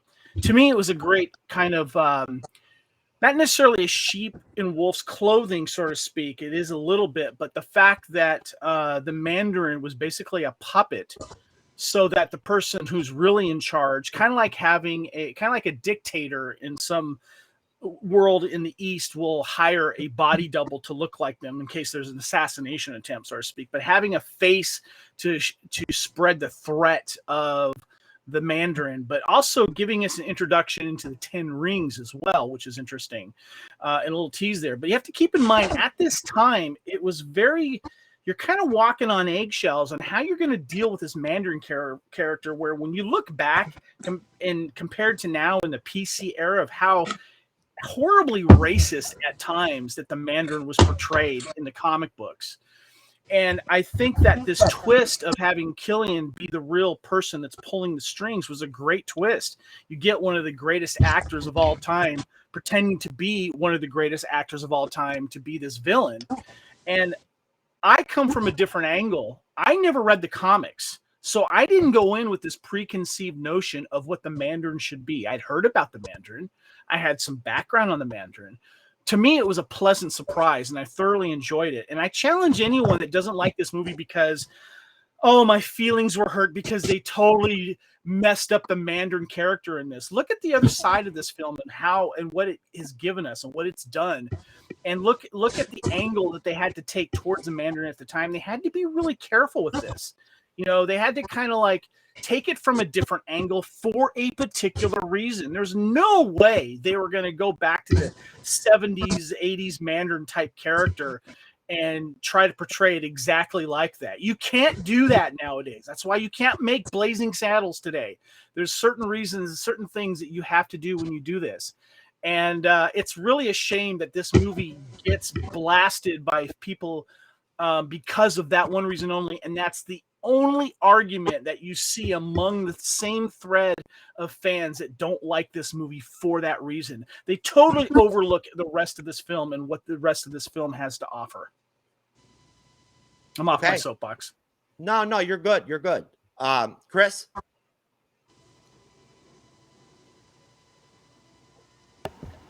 He's taking a nap. If no, I was just listening to you. Your camera.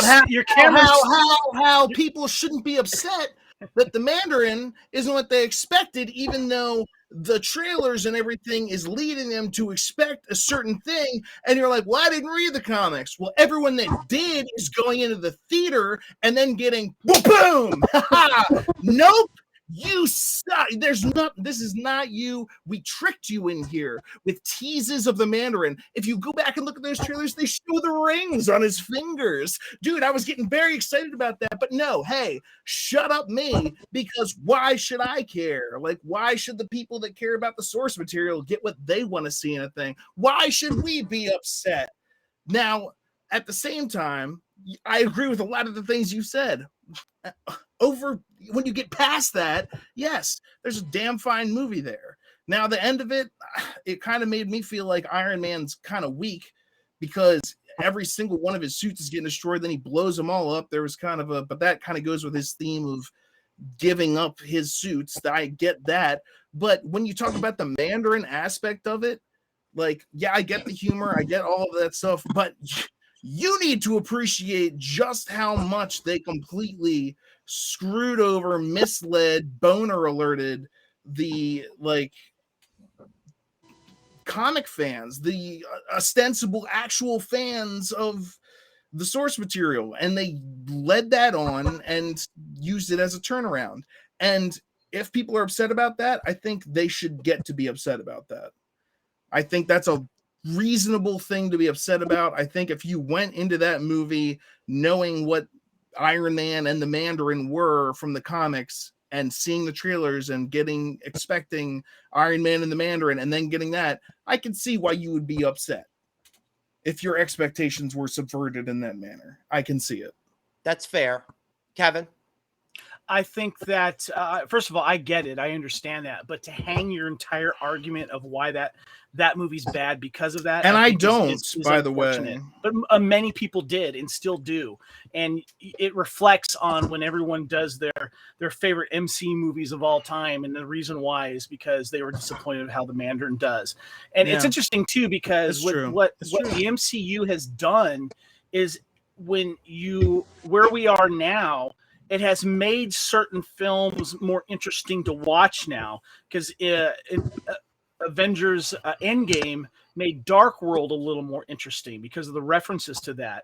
Now we have Shang-Chi and also the one-shot Hail to the King. It gets more into... But they also delete one-shots when they feel necessary. They also... And the whole thing with Shang-Chi... Are you talking about Disney Plus? Yeah, well, I'm also talking about the fact that when they made Iron Man 3, they did not have the plan for Shang-Chi. Okay, they were not planning for this character to come back in that way. Now, eventually, when they decided, we'll do Shang-Chi and we'll bring this character back. Yes, then things started getting woven. But when they made Iron Man 3, they were not like, this is the perfect way. And another thing, they kept building up the 10 rings. The 10 rings, the society, the whole thing. You talked about that's a great introduction to it. It's like, it's more of a tease. It's more at that time. Well, it's not. It was a mislead, is what it was. Well, hey, listen, guys. At the end of the day, Marvel Studios has made few mistakes. Like, I mean, I'm not saying they're perfect, but I mean, most of the shit they touch ends up gold. So, I mean, look, like, you know, they were bound to screw up here and there on something. And I think this is one of those situations where I personally think Iron Man 3 is a great film. I do. I enjoy it.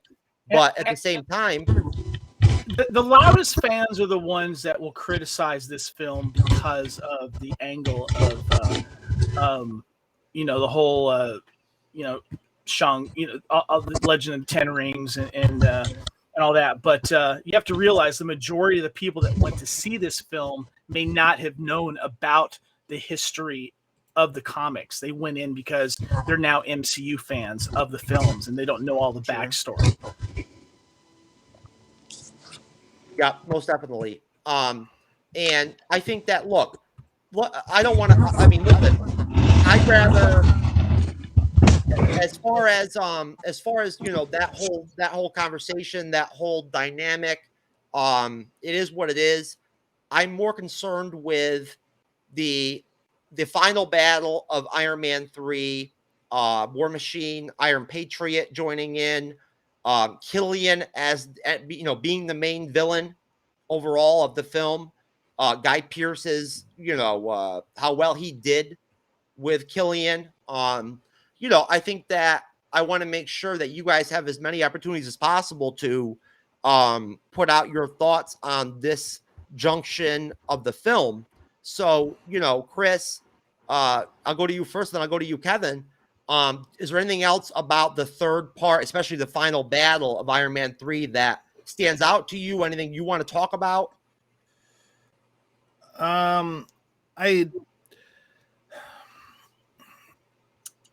With his character arc and how it went with this movie, and while I am vocal about I didn't like the way that they used the Mandarin, I can also look past it. Maybe if they had used a different character in that for that position in the film, if you know what I mean, like if they had used a different, maybe it would have been better.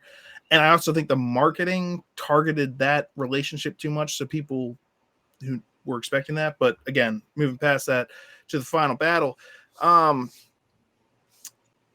Pearce did a great job in his role as villain. Oh gosh, he was very despicable there at the end when he was just murdering Botanical Chick and just being a real smiling douche, man. Like really, you know, he's constantly smiling and being like, hey, look at me, and just being a complete evil person. And so that much very much came across. And he was a worthy foe for Iron Man. He made him go through like 5 different suit switches. I mean, he was jumping from suit to suit at different points. And maybe that's what inspired him to, like, instead of making a bunch of different random suits for any different situation, make an ultimate suit for any situation, which is the thing that he ends up making when he can just tap at the nano suit. But maybe that's what leads to that idea. I don't know. But the thing where he just blows up all the suits, I'm like, that seems wasteful. Well, by the time they do Age of Ultron, he's on a different mock. He's on a different different armor. He's got all the robots. I mean, they hint at it earlier in the thing, is that Happy, when he's the chief of security, is like, you know, we need to get rid of, you know, these different parts of human resources because the most vulnerable part of human is human. And he's like, let's replace them all with robots. We can't just replace them all with robots. And then you get the Iron Legion in Age of Ultron, which is literally the robot legion that they send in whenever the Avengers are doing stuff. So excellent. Yeah. Okay, Kevin. The one thing I like about this film is you get to see all these different Iron Man suits, you know, in the back in his garage before his place gets destroyed. And if you ever get to Las Vegas, go check out Treasure Island. They have the I want to call it the Shield Campus or something like that. It's a big Avengers walk-through museum, and you get to walk through all the different Iron Man suits from the Mark I and all the a lot of the other ones, and to one of my favorites, which we talked about in the last episode of Iron Man 2, the suitcase version of his Iron Man suit.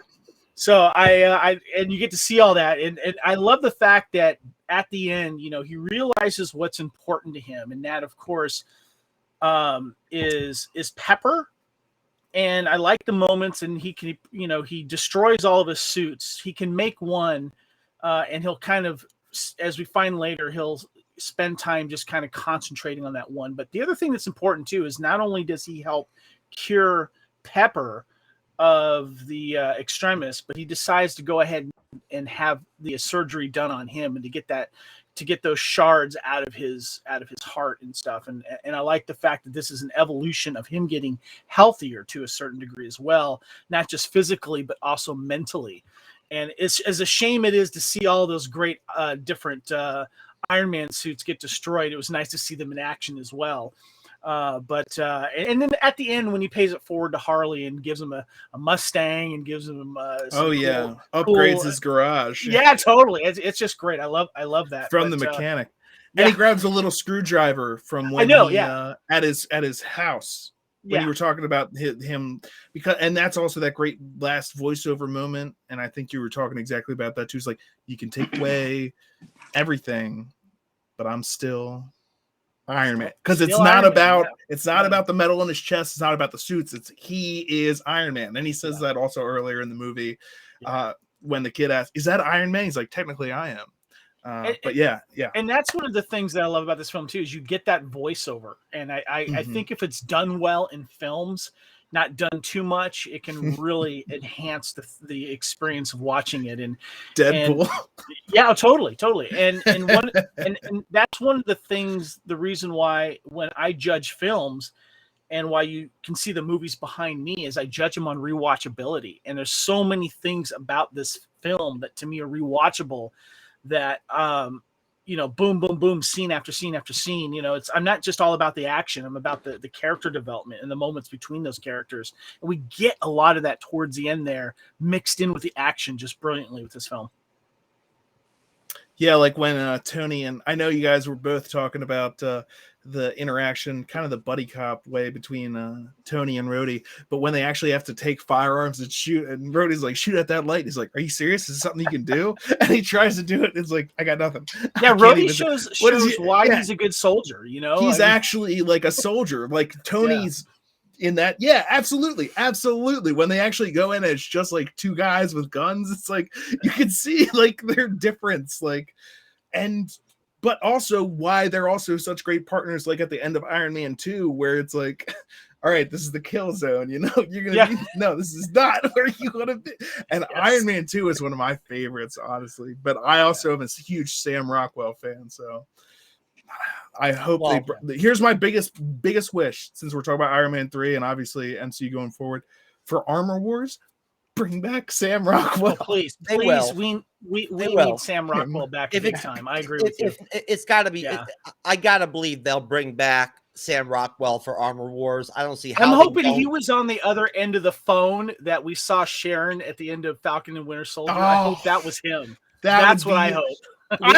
I'm just like holding out hope that he'll be in it again. Like I'm just like, please give it to me. We also got a Roxanne like shout out at one point during Iron Man 3. You want to talk about some comic book lore? We actually heard Roxanne talked about, which is interesting because I was actually reviewing Agent Carter last night with Sally, the MCU girl, on her show, and Roxanne is a part of Agent Carter, which I think is pretty interesting. But let's move past Iron Man 3. Let's call it quits on the review. I have this article that I wanted to do a final segment on that basically I found very interesting, and it is from cnet.com. The author is Eric Franklin. Marvel's MCU movies ranked from worst to best. Here's our list. Okay, guys, check out this list and tell me what you think of this. All right, right off the bat, 22, The Incredible Hulk. He's got The Incredible Hulk, Edward Norton Incredible Hulk, as the worst Infinity Saga film out there. All right, Cyber, what do you think of that right off the bat? Honestly, can you hear me? Yep. Okay. I just want to make sure. I don't hear myself, so that's why I was asking. Honestly, it was really fantastic film. I think it's a fantastic film. So him putting it at the very end, I'm not shocked. I agree that I get why a lot of people put it at the very end and that they think it's one of the worst films out there, but I don't fully agree with that. I think it's more, in the middle of the MCU rankings, I feel, because it still was a pretty solid film. I mean, Abomination was a great bad guy in it. He was really fun. I thought Tim Roth did a great job. So you understand, you understand people putting the Incredible Hulk film at 22? I mean, I can. I do. Because you got your MCU purists out there that are only going to be like, well, that's not the Incredible Hulk. That's not the right actor. And they even replaced him in the What If when they did the animations for the alternate reality stuff, they even replaced his scenes from that film with like Ruffalo. So I can definitely see MCU people being like, well, I don't like Edward Norton. I love Edward Norton. I love that movie. But I can see how other people would not want it. Go ahead, Kevin. I like Edward Norton, but he was miscast in that role big time. He was never going to be a franchise regular. He's not that person. He would not be well. Yeah, fit. that's why he I say they were planning on him being that, though. They were. Well, that was a bad idea. He was in the cards to be in the Avengers. Yep. And he's not. So, and it probably partially because of what happened with that film. Go ahead, Kevin. I'm just saying I thought he was. I thought the story overall was good, but my biggest problem with that film is Edward Norton. That movie was just not good for him personally. I understand he's a good actor; he's got a lot of stature, but they should have gone with someone else. I don't know. Obviously, it would have been nice if they got Ruffalo from the beginning, but anyone would have been better in that particular role. Not everyone can just step into a superhero role. And I got to be honest with you, this is just a pet peeve. Have you ever watched Edward Norton run? It's weird. Kevin, honestly, they should have gotten someone a little more athletic. But Kevin, you tell me if you don't think. Tell me the guy from Fight Club. Tell me you don't think that there's a little. He's not running in Fight Club. To this, check this out. Fighting. All right, so I'll have to watch him run now. I've never watch him run. You're gonna go. Done that before. Dude, well, I'll never be able to get out of my head. You know what you've done to me. Edward Norton has. I mean, he definitely. And there's parts of that film where when he's doing the Hulk, it's terrible. But I think one thing you can honestly say is it helped Marvel Studios and it helped Sarah Finn know what did work and didn't work with that Hulk character with Edward Norton in that film, to where when they brought Ruffalo in, they were able to go ahead and dictate to him and point out to him, and these are the ruin things, the Hulk. This is what you need to do and what doesn't work with fans and what doesn't work on screen. Like, this is what you should do. Yeah, so compiled with the Ang Lee film and that one, it's another reason why we didn't get a standalone Hulk film with that. And that's why I felt that I remember when Avengers came out, I'm like, yeah, that was a great Hulk film. All right, but bottom line, as we move on, Chris, Kevin, do you honestly think the Incredible Hulk film with Edward Norton deserves to be number 22 in the Infinity Saga list in ranking? Yes. Chris? I don't have that big of a problem with it. Like, you're okay with that? It's a random ranking. Anyone can rank anything. Are we going to go through every single one and decide whether we think it should be? No, I just think it's way off. I think the Incredible Hulk film is better than that. I agree too. I think it's a better movie than that. I really do. I think it's literally mid-tier Infinity Saga MCU movie. I will say I like it a lot more now than I used to be honest. There you go. It grows on you. Yeah, it does. It did grow on me a little bit. I'll tell you that. And I'll tell you right now, that final battle between him and the Abomination still holds up visually. It does. Which is a lot to say. So for me, the best part in that film was Tim Roth. I really enjoyed his. Tim Roth is great and everything. Lie to me.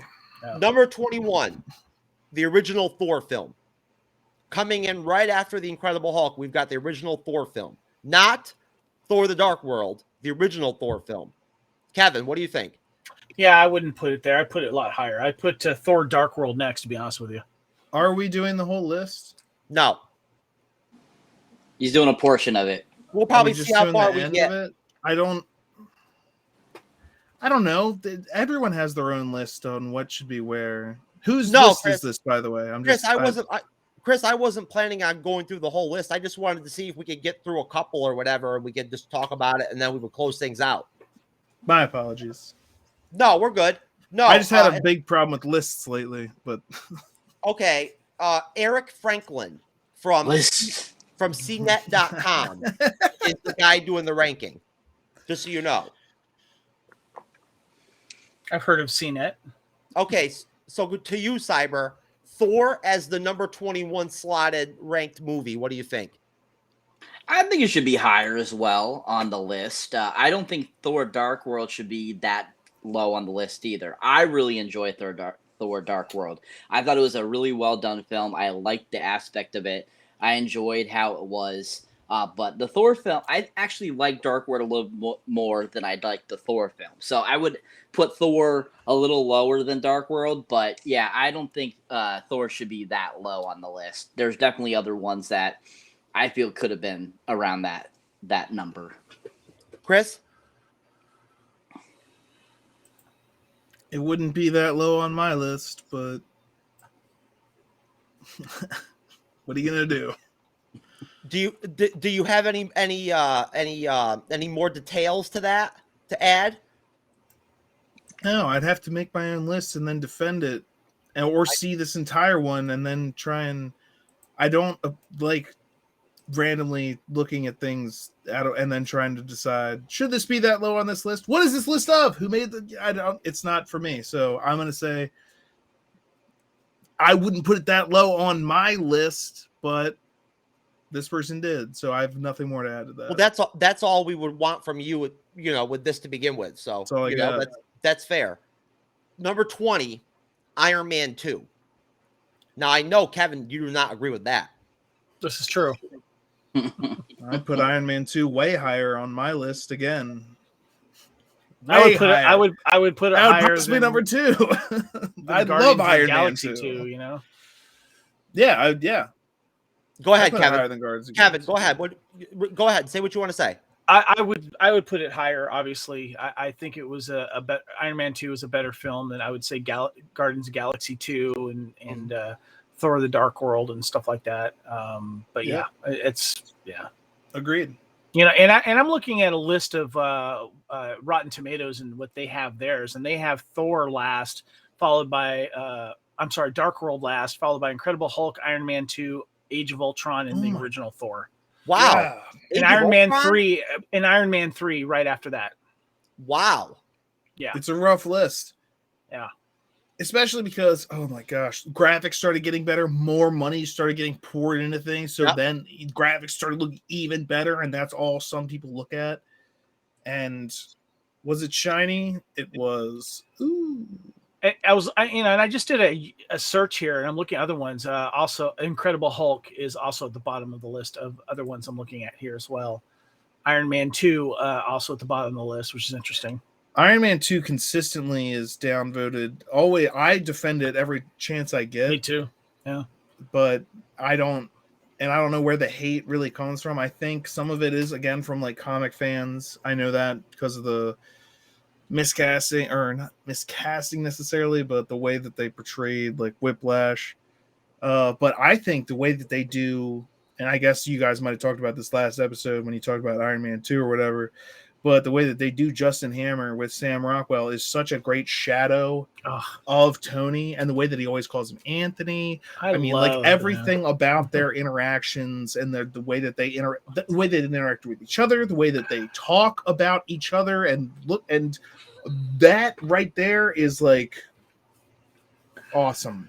Fantastic. Isn't the best scene in that movie when Justin Hammer's trying to sell all those Yeah, He's talking it about is. all the different weapons. What are you, is. like a sphinx? the I can't read you. ex-wife. What are you? But I'll tell you, if you really want to get an This is idea the of cube where, of the Cohibos. if you want to get an idea where this guy's at that does this, that did this ranking, for him, the best moment of Iron Man 2 was the Iron Man and War Machine teaming up to destroy a bunch of robots. Simple, effective, and fun. And in my opinion, I think that actual end battle with War Machine and Iron Man in Iron Man 2 is kind of non-climatic. Like, it's actually kind of not one of the best parts of the film, even for me, really. Like, I think there are things in the film that are better than that, like the Justin Hammer scene with Rhodey, with all the weapons and everything. That's an awesome scene. The juxtaposition between how it starts with Iron Man landing and the cheerleaders, and then the armor gets taken off of him, and then when Justin Hammer gets his moment and he comes and dances, there's a little spin move. Yeah, that's better than some cheerleaders, isn't it? Him trying to live up that relationship right there, yeah, is better than, like, some people. If you're just looking for the action in it, you might be left wanting. But he takes down all the drones better. I really like the way the Whiplash took over. We're not here to talk about Iron Man 2. This guy's got Ant-Man and the Wasp ranked at 14. So he's got Ant-Man and the Wasp ahead of Iron Man. And that movie 2, has Iron Man 3. Way more problems than Iron Man 2. Although I like Ant-Man. 13. Curiosity, All what's right. number one? What's number one on that Wait list? a minute. This is the last. I think this is the last one I want to mention. Number 13, The Avengers. This guy's got the original classic Avengers film at 13. Didn't you just tell us what his number one is? Yes, this guy's delusional. Avengers Endgame. Avengers Infinity War's number 2. Then Thor Ragnarok 3. Do not agree with that at all. 4 Black Panther. What are you, fucking crazy?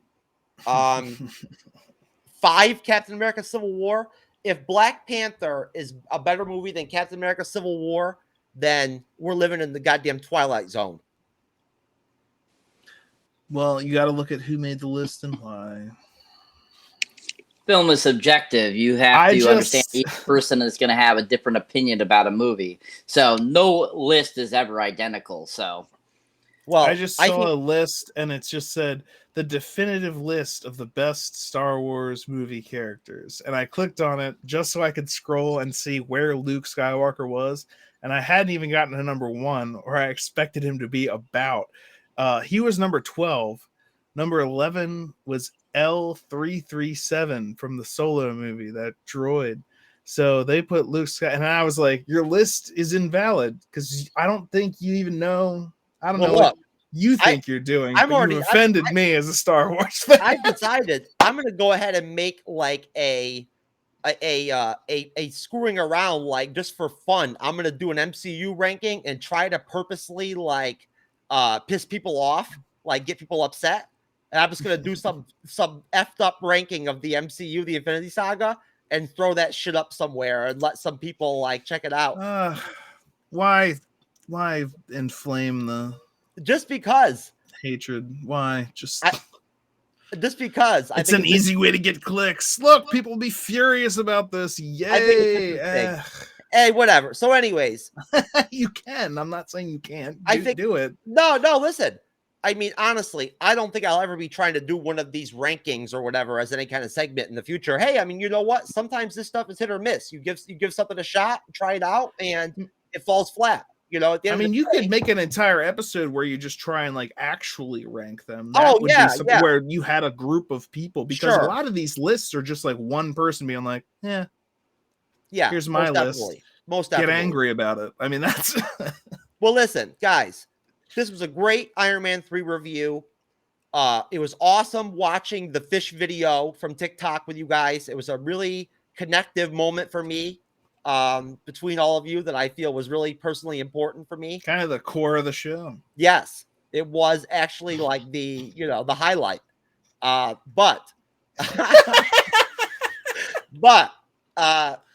I want to give you guys a shameless opportunity to plug anything you want on the MCU's Bleeding Edge, cross promote as you will. I do want to point out that if I am in Las Vegas Kevin, anytime soon. I hope that Geek News Now will give me a media pass or credential to go to the Bunny Ranch first before I go check out the Iron Man suits. I see where your priorities are. That's good. Yes, I want to make sure that I have a multi-layered approach to my vacation. But so, Cyber, go ahead, sir. What would you like to plug? Well, as always, as we like to say here on The Bleeding Edge, always please check out our amazing website, the MCU's Bleeding Edge.org, and check out all the wonderful goodness that Jeff puts into that awesome little website. Lots of great stuff on there. It shows you, you know, transcripts of our episodes, all kinds of cool stuff like that. So definitely check that out. The extended version of the fish video is on there. Yeah, yeah, definitely check that out, people. And of course, you know, definitely check out, you know, Jeff and I's, you know, solo stuff on different platforms, Rizzle, YouTube, you know, Rumble, wherever you go, you know, TikTok, we're on all of them. You know, you'll find me under Cyberneticshark, you'll find him under TrueKnowledge and so forth, Conservative Voice, etc., etc. And of course, you know, definitely check out some of our amazing guests that we've had on the MCU's Bleeding Edge, such as, you know, the Podcast of Champions. Definitely check them out. Podcast of Champions, freeform.net. They have a great website too as well that is really enjoyable, and you can go on there. It's a free forum. You can talk about anything from Resident Evil, Star Wars, anything you can think of. Lots of good stuff on there. And, you know, that's pretty much it, people. Thank you for watching. Thank you, Cyber. Thank you, brother. Kevin. You can find me on the Fandom Podcast Network with my co-founder Kyle. We started that back in 2016, and we have several shows on the network, including Star Wars podcast, Star Trek Orville. I co-host a Highlander podcast, and I also co-host the True Believers Marvel MCU podcast, and all that can be found on the Fandom Podcast Network master feed at fpnet.podbean.com. And on True Believers, we got a lot of stuff going on. We're excited about the Eternals coming out. We're going to be doing a reaction show to that later this weekend.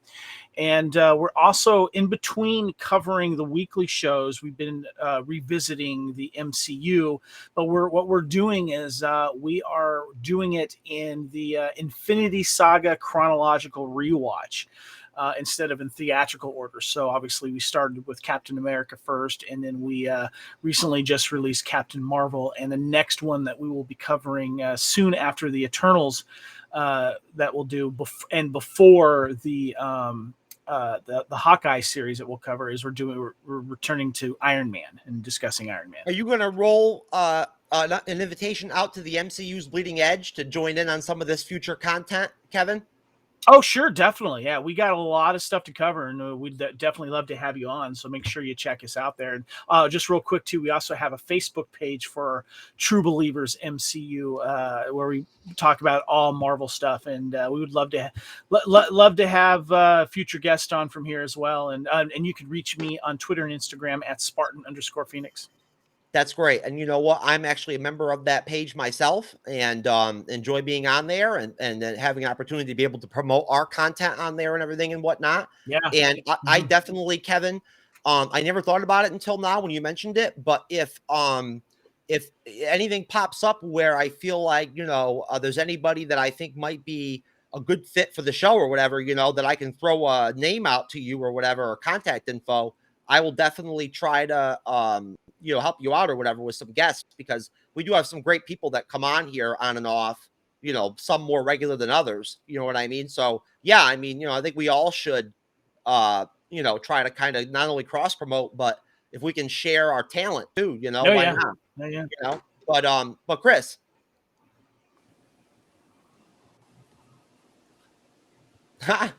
Chris, are you there, brother? Did we lose you? You froze up. Wow. Okay. Look at the timing on that, man. Chris, that was great, brother. Right when I went to you, you not only were frozen, you then just like dropped off the screen. There's that little noise that means Chris is back. There he is. Chris.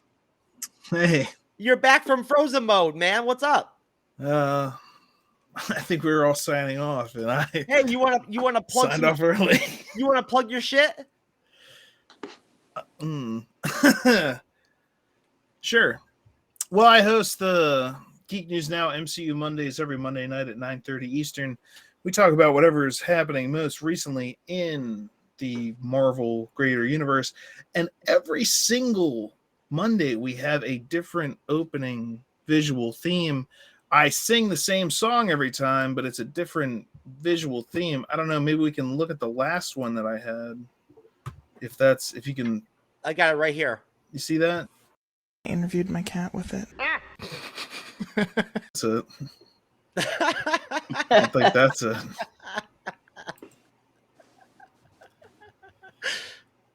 Do you actually have it there? No. Yeah, here it is. You, Steve from Bumble. Fuck you. I don't think that was it. You, Steve from Bumble. Sorry about that. Steve. No, I'm sorry, man. I must have been, I don't have that graphic. Oh, okay. I just put it up in the it should be possibly if you look under my. I can play the fish video again. No, it's fine. Don't worry about it. It should be available for you to play if you look under like the sources for different people here, but okay. It's up to you, I think. Okay, cool. All right, so you're not seeing it. That's fine. Anyway, I do a different opening intro every time. Chris, you mean on Facebook? No, I mean like literally within Restream, there's an ability to share a video, and I uploaded it, and it's over sitting in. I don't know where it is for you. I assume it's where you put stuff into the video, but I don't know how Restream works, so it's not that important. No, it's not right there or anything like that. Yeah, okay. I don't know why it even gives me that option then if it's gonna lie about it, but yeah, it's we're over on Geek News Now every Monday, MCU Mondays, talking about Marvel, whatever's happening, and it's a fun time. And then I do stuff over on my own channel, It's a Phase Productions, and it's mostly comedy reactions over there. You never know what's going to happen, though. I put all my personal stuff and whatever else I end up doing over there. Right now, it's currently being taken over by Scottish people. The last time I checked, my geography, it says like how many people are like, or where the people are from that are watching your channel. It used to be like 99% America and nothing from anywhere else, and now it's 69% UK and like 23%. So I'm like, all right, started watching some Scottish comedians. That's cool.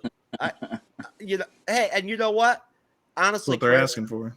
I will make sure that I go ahead and reach out to you after the show to get links for all of your content, for all of your shows, so I can go ahead and roll that into the description for this video. Oh yeah. Oh, we got some. We'll figure that out. No worries. Yeah. I'll get in touch with you. I'll drop all the links I can for Kevin's content, Cyberneticshark's content, your content, MCU Mondays. All your stuff. That's something I should be doing anyway. So I'll try to make sure that I reach out to you so we can do that. We can try to promote you guys a little bit. But I mean, thank you very much for coming on.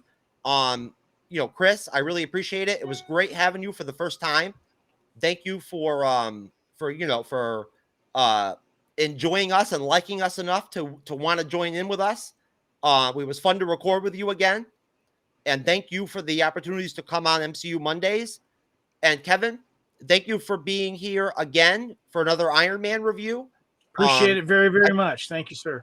Yes, I think it's very special that we managed to get you back on for Iron Man 3 after Iron Man 2. I wish Kyle was here. I do. It would have been nice to have Kyle back. Bye, Chris. But either way, there he is. Either way, Cyber, I want to thank you again for being such a great co-host.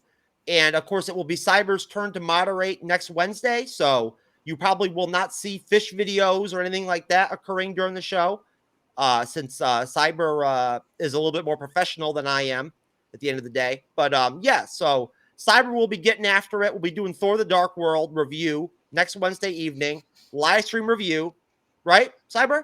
Yep, it's Thor. Yep, Yeah. Thor: The Dark World. Yep, can't wait to watch it. It's going to be fun. Academy Award-winning film. It is. Yes, definitely. You know, according to the guy from the ranking, it's like the 4th best film in the MCU. So, but anyways, but thank you, Chris. Thank you, Kevin. Thank you, Cyber. And to all of you out there, please subscribe to the MCU's Bleeding Edge YouTube channel. Shout out to Geek News Now Network. Shout out to David and Damon. And shout out to all of my illegitimate children out there. I'm not paying.